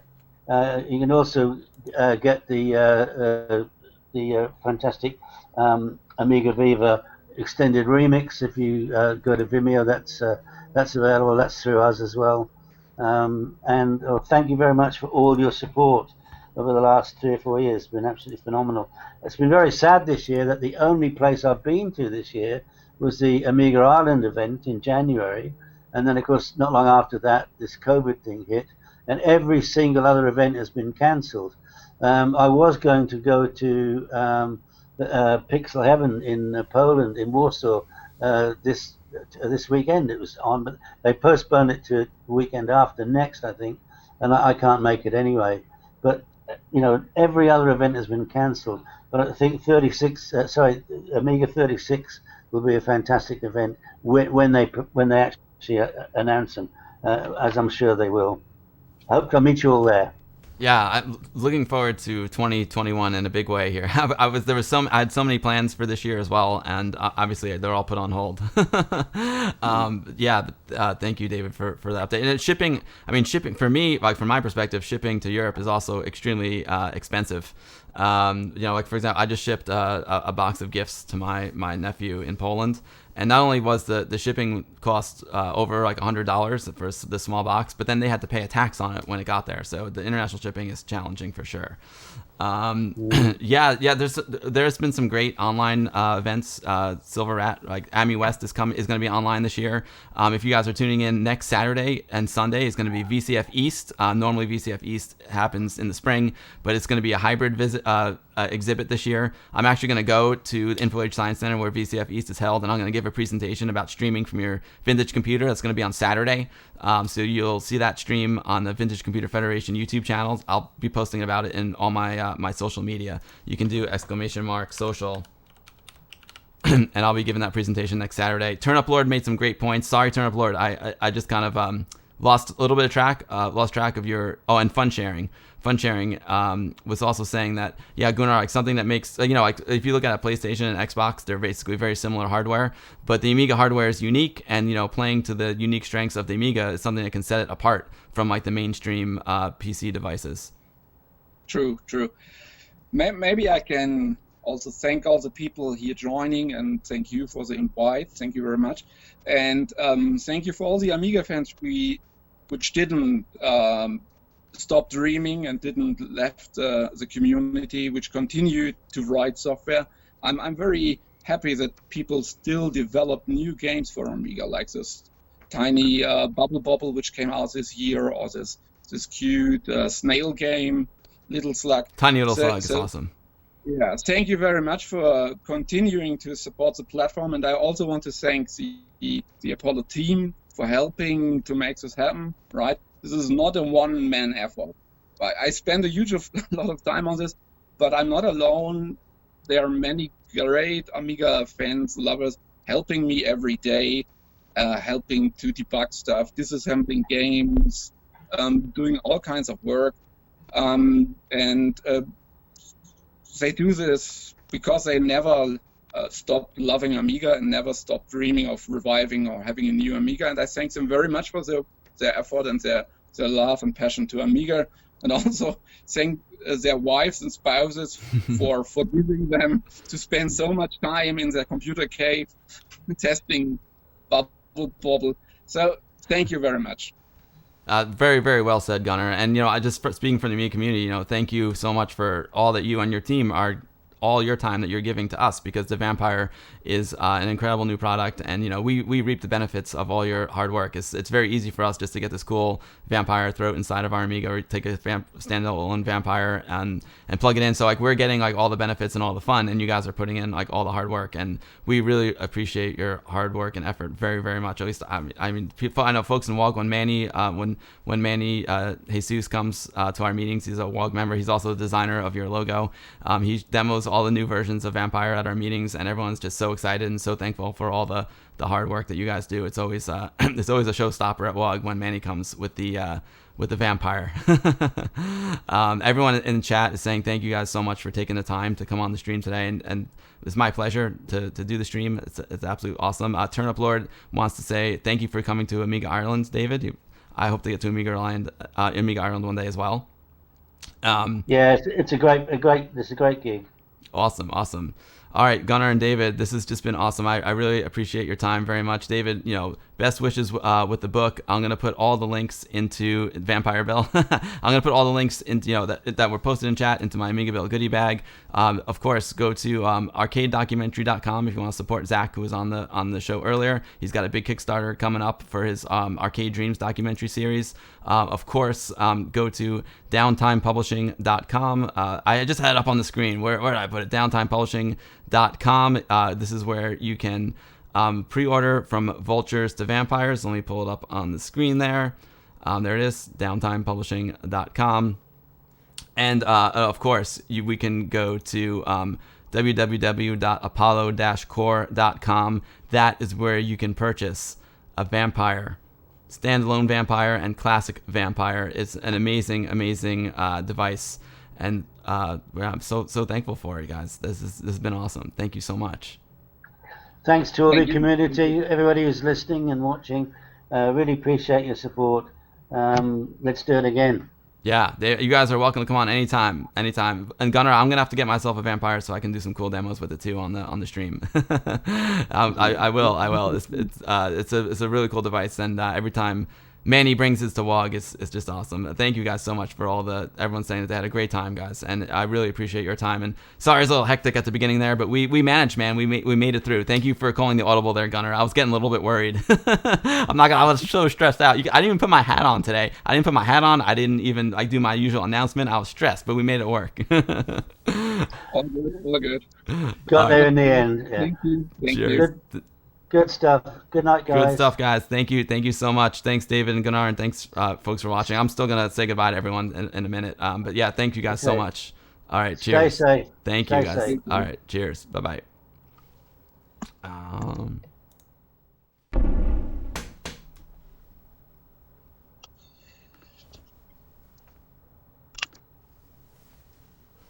Wow. Wow. That was quite the stream there, everyone. I need to play some music. You guys have no idea how normally I have everything. Like, I'm very much the type of person that likes to have everything like in order and in place. And we had so many technical difficulties, at the beginning of the stream. It was crazy. You know what I mean? It was to pull that together. Oh, I literally I sweat through the shirt. It was crazy. Thank you, SR Breaker. Yo, hold on. I'm sorry I didn't catch up here. Jantic, thank you so much for the follow, Jantic. Appreciate that very, very much. Volter X with the subscription. Volter X, thank you very much for the subscription. Mana the Berserk, thank you so much for the follow, Mana. And Brother Bill gifted a tier 1 sub to Dane Archer. Yeah, we just gotta take a minute. I just gotta take a minute to say how awesome Brother Bill is. I mean, he's an incredible moderator. He's helped me so much. Brother Bill, please give yourself a shout out. Brother Bill also streams here on Twitch, but man, he's just I appreciate you so much, Brother Bill. You do so much hard work for me, man. Thank you so much, Brother Bill. Alex the X, sorry for the overmodule. I'm all fired up now. Alex the X, thank you for the follow. Miniwork 787, thank you for the follow.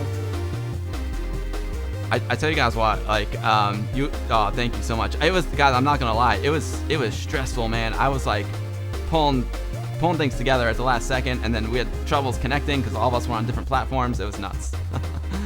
Lucifer Star, thank you so much for the follow, Lucifer Star. I appreciate that very, very much. Thank you. Thanks everyone for saying the kind words. I really appreciate that, and I really appreciate Gunnar and Zach, and of course David for coming on. It was awesome. Wow. I need a little of this. Woo!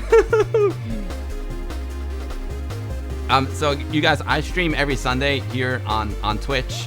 Every Sunday, 2 p.m. Eastern, 6 p.m. UTC. I did a surprise stream on Thursday, and it was just like a big old party.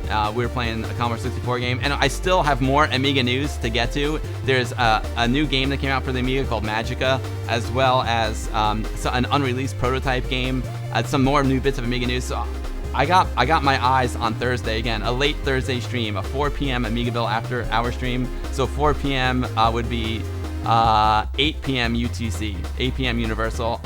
I can't confirm it yet, but I think I'm gonna do another stream on Thursday, just a chill, play some games, hang out kind of stream. You know what I mean? Yeah, dude, Torque Live, absolutely, you can go for it. Yes, it is Andy Beast in UK. Yes, it is.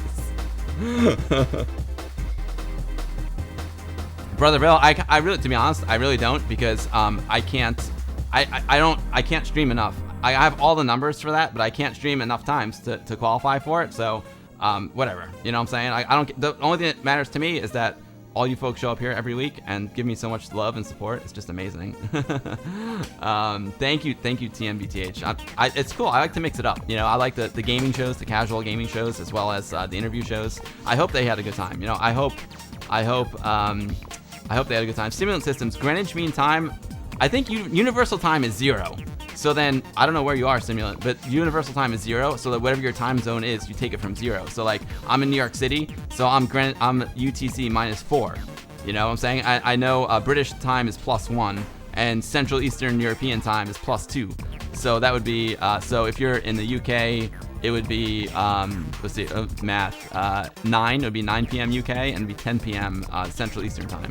It was amazing. Thank you.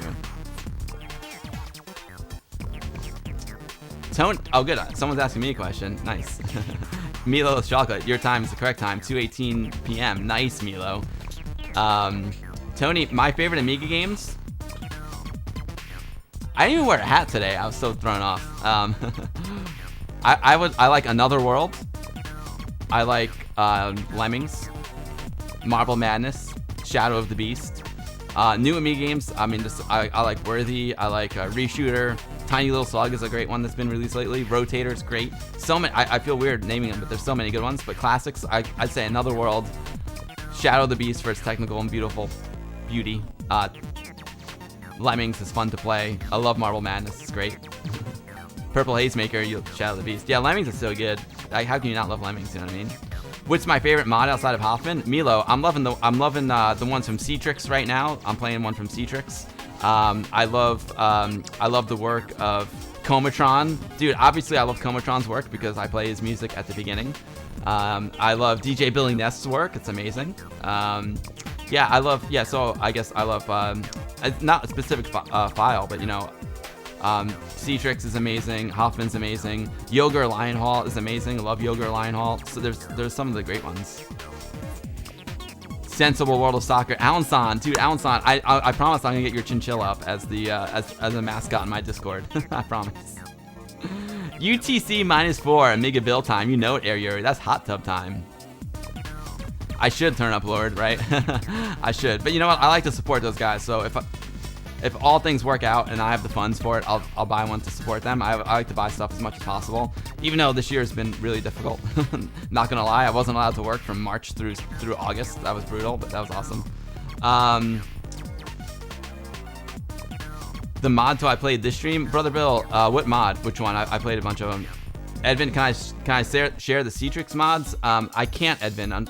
Citrix gave me his mod collection, but I can't share the Citrix mods. If there's a specific one that you want, I can ask him permission to send it to you. But I can't just dump all his mods out because they're precious to him. You know, I gotta respect his wishes. But I can show you something. Hold on, I can show you something from Citrix. Citrix made an awesome album called C for Amiga. I'm sorry, A for Amiga. I'm gonna try and pull up A. So I'm gonna throw this link down to the chat for you.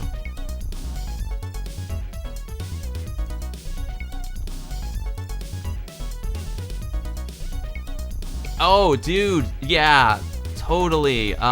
Yo, Tenmark, did you ever get my messages? I sent you messages inviting you on the stream to talk about the Amiga Art Contest. I sent them on Discord. I don't know if you got them or not. But Mark, yeah, let's talk about the Amiga Art Contest for a second. Let me just do this. Oh, I love Syndicate. I love it. Yeah, so if you want some Citrix music, this is him over on Bandcamp. It's called Bleep Street. I'll put this on here. A for Amiga is amazing.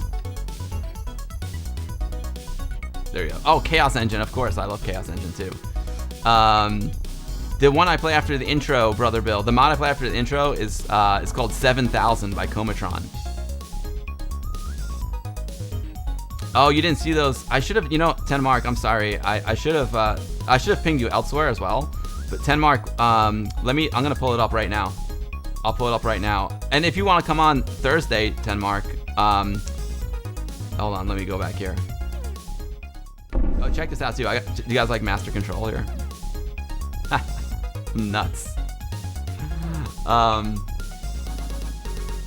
my god. Emar, Timar, Atsodemer, thank you so much for the follow. And Lucifer Star, thank you for the follow. Alex the X, thank you for the follow. Miniwork77, thank you for the follow. Appreciate all that very, very much. Gryphon, thank you so much for the follow. I appreciate that, Gryphon. Let me, hold on, let me get the, guys, this is really important. This is, and they're very, very cool. 10 Mark, 10 Minute Amiga Retrocast on YouTube. 10 Mark, great guy. He's doing something really, really cool for the Amiga community. I'm gonna bring it up for you. It's called the Amiga Art Contest. And you know, Amiga is the first computer for the creative minds. And there's so many amazing artists in the Amiga community. He's hosting an art contest coming up October. It's coming up in like a week and a half. Let me just grab the link for you real quick. I think I have an art command if I'm not mistaken. I did have an art command. I don't know what the heck happened. I'll bring this up real quick.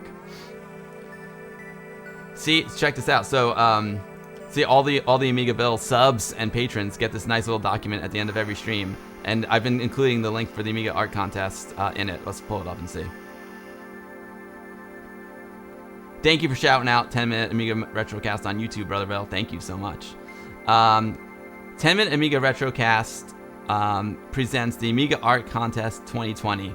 Amiga has always been the computer for the creative mind. Oh my god, that's hilarious. See, let's see, like Mark, Doug, and I are on the same page, man. That's what I just said. I love it, Mark. 10 Minute Amiga Retrocast presents the Amiga Art Contest 2020. The Amiga has always been the computer for the creative mind. Let's see what we can do. Hosted by Douglas from the 10 Minute Amiga Retrocast on YouTube and Vicky Pixel Vixen. She's an incredible artist. I got my Vicky Pixel Vixen Amiga 500 t-shirt. The deadline is October 11th. And you can submit original hand-drawn artwork. You can submit creative photo editing, 3D rendering, ray tracing, or original mod music. Go to AmigaArtwork.com for more info. I'm dropping that link in there right now. Boom. So Doug, I don't know if you wanna come on Thursday, or what's next Sunday? What's the date for next Sunday? Oh, next Sunday is the 11th. Rats.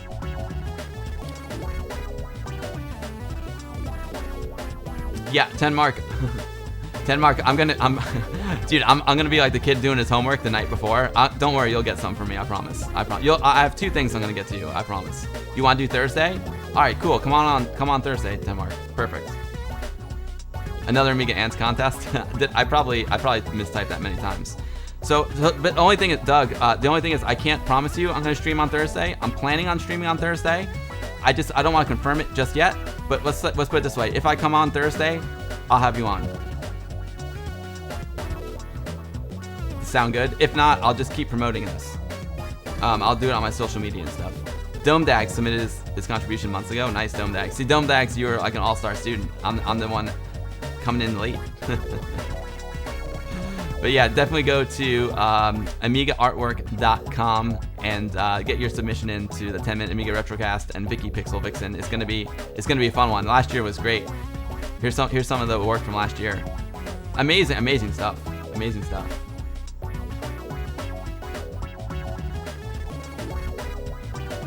Amazing stuff. Doug, thank you so much for doing this art contest, dude. It's awesome work, dude. Awesome work. You have twice as many submissions as last year. That's amazing. That's awesome. That is awesome. Paul Hannon, the DJ. What is up, dude? I gotta explain that right now. I'm gonna bring up Master Control because I like it so much. I didn't dial in overhead cam. I can do that. So funny you should ask. Let me pull something up on the screen here. Someone just asked. Paul Hannon, the DJ, asked how to connect an Amiga 500 to a live stream. Let me just pull something up here real quick. What if I go to YouTube? YouTube, Vintage Computer Federation.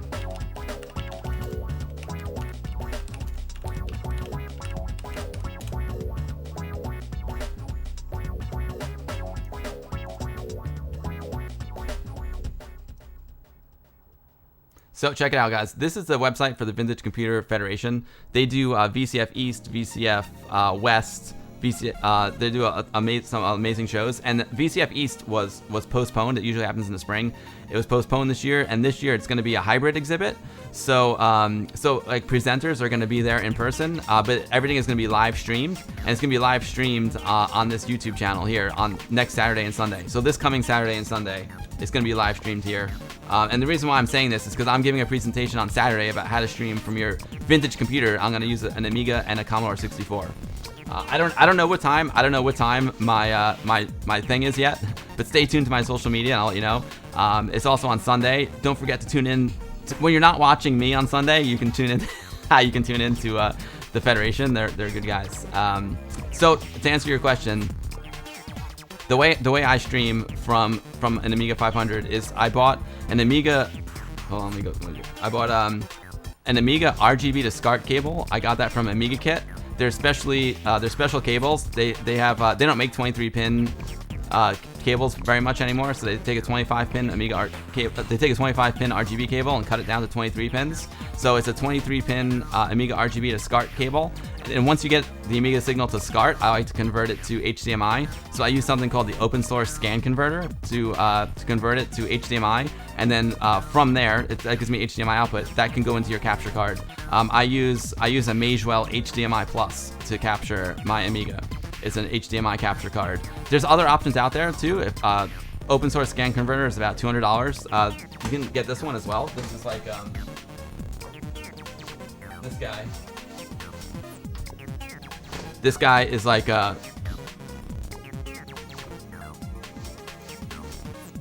this guy is inexpensive. This one's about $40. You can get it on Amazon. This is a SCART to HDMI scaler as well. It is a much more inexpensive one, and it does a good job. Not as good as the open source scan converter. It converts it to 16:9, so your Amiga will be stretched, so you have to like recompress it. But this is a good starting point, a good thing to start with. But open source scan converter is my favorite. Yeah, the cheap converter is not bad, Brother Bill. I agree.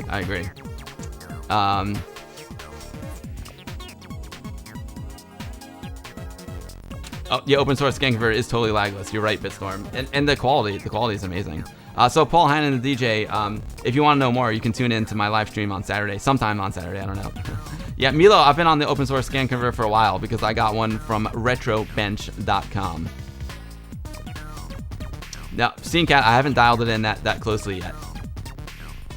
Ooh, the Purple Haze Maker, it's got a similar one to the cheap upscaler, but it doesn't stretch your video. Purple Haze, I would love to know which one that is. Also, everyone should go follow the Purple Hazemaker 64. His name's not really Purple Haze. Hazemaker 64 on Twitch. He does amazing Commodore 64 and Amiga streams. Paul Hannon, the DJ, thank you so much for the follow, Paul. I appreciate that. Thank you so much, Paul. As you can see, I have quite a few video inputs on my setup. I've got 5 cameras plus the Amiga, because I'm crazy. Because I'm crazy like that. Let's see who's streaming.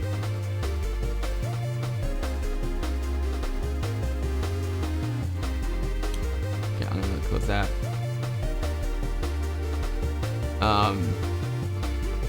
Boom. I got a picnic to go to. SceneCat. Oh, I see. Do you guys want a link to open source scan converter? Let me see if Retrobench sells it. Retrobench is talking about selling it. I don't know if they sell it yet.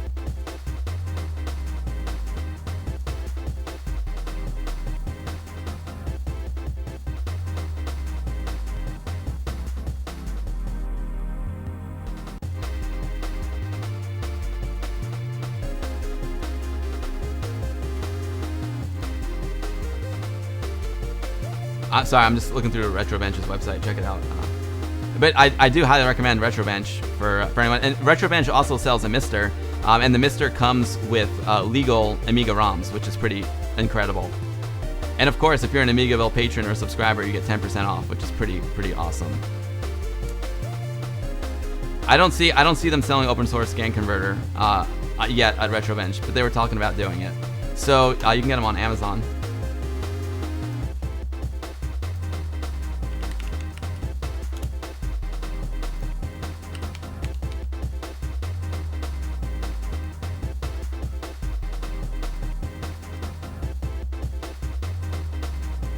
That's the one I have right there. The Kaiko. This is the Kaiko edition. I don't know if I have the Kaiko edition, but this one's really good. It's $200. I'll drop this link into the chat. But you know, when Retro Bench, if they start stocking these, definitely get from the Retro Bench. You get 10% off, and you're supporting a key member of the Amiga community. Yes, open source game converter is open source, exactly. It's cheaper at AliExpress. Got it, SceneCat. Yeah, this is just one link that I know of. There, you may be able to get it other places.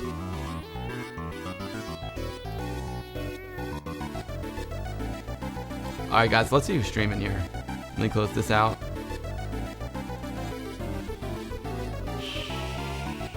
I'm just coming down. I'm coming down a little bit. I was so stressed out at the beginning because I couldn't get everyone. I couldn't get Zach, Gunnar, and David all together. It was really stressful, hard.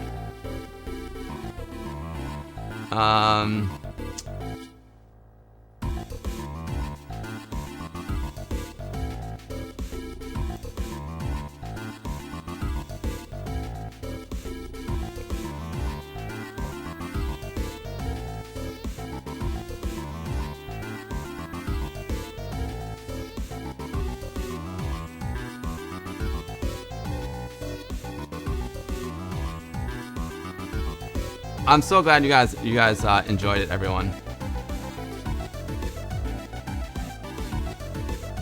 Thank you so much. I'm so glad you enjoyed it.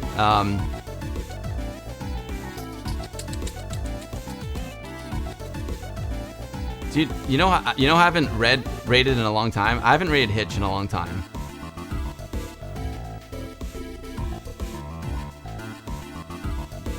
I'm glad you avoided it. You know what? You're welcome, Locust. Thank you. It was. I'm not gonna lie. It was really stressful. I didn't have anything set up. I didn't even do a stream announcement. It was crazy.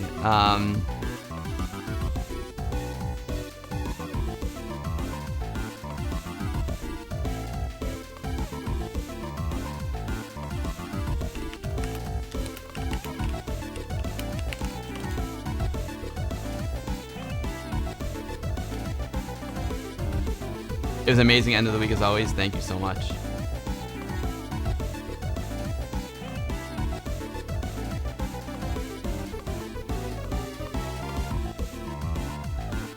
X-Barry PL. Dude, I was so stressed out. I didn't even put my hat on. It was a tough start. Believe me, it was a tough start. We started, trying to get everyone together like around an hour before the stream, and it took me. I didn't get everyone together until I was live. It was stressful. Simulant Systems. I do have more interviews planned. I do, and they're your favorite part of my stream. Thank you. Yeah. Okay, guys. I'll tell you what. We're gonna rate Amiga Live. For those of you that don't know, Amiga Live is, first of all, John, who does Amiga Live, is one of the nicest guys in the Amiga community, and he has done something very, very cool where FSUAE emulator has got a NetPlay feature, and John took advantage of this NetPlay feature, and he put servers all around the world, and that allows you to play online multiplayer Amiga games with your friends. So I'm gonna raid John. You can learn a little bit about Amiga Live. If you want to download Amiga Live and play games yourself, go to amigalive.com. SceneCat is all over that. I love it. Thank you, Tenmark. I appreciate that. Thank you so much. Thank you, Air Yuri. And I'll put a hat on. I got my wall cap here. You know it's good. You know it's good about no hat is it keeps me cooler.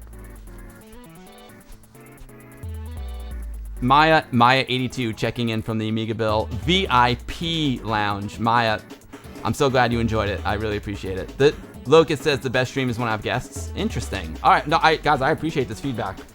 I appreciate this feedback very, very much. I really appreciate it. And also, if anyone who subscribes to me, like all my patrons, if you guys and gals have any suggestions, on anything that you would like from anything more you would like from the Patreon, please tell me, because I can't even tell you how much I appreciate all your support, and I want to give you guys the most I possibly can for your money.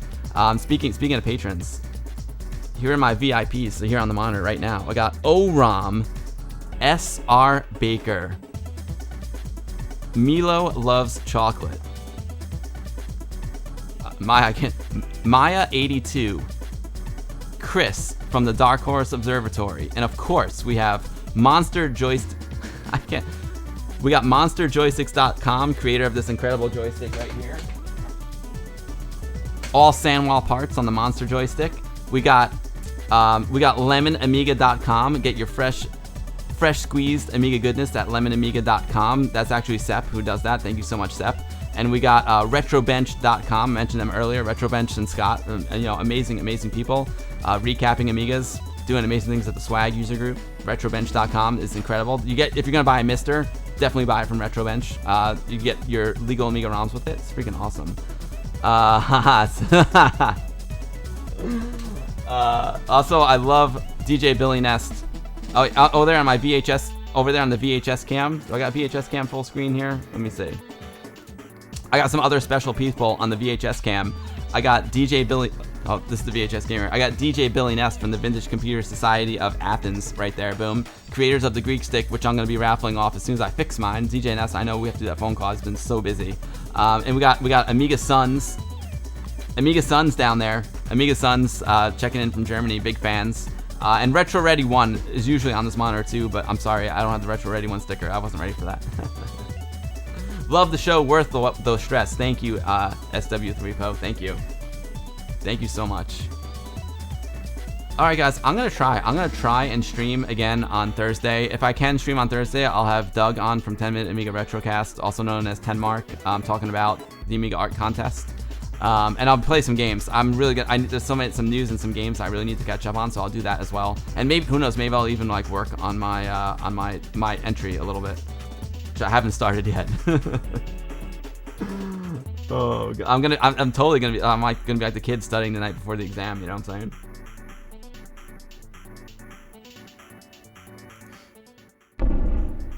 Thanks, everyone. All right, guys, we are going to go raid Amiga Live. Thank you, everyone, for hanging out today. Thank you for all the kind words. I'm so glad you enjoyed the show. It was awesome. It was awesome. I'm going to try stream Thursday. If not, I'll definitely be back on Sunday. So, yeah, so we got a few things going on. Possible to stream Thursday. Definite stream on Saturday at the Vintage Computer Festival East. Go to Vintage Computer Federation on YouTube. And then stream again, my stream on Sunday. It's going to be awesome. Thanks, everyone. Have a great, great week. We're going to raid Amiga Live, showing some Amiga Love. And have a great week, everyone. Amiga forever. We're taking it to the hot tub. We're taking it to the Amiga missionary from Finland. Thanks, everyone, for watching. Peace out.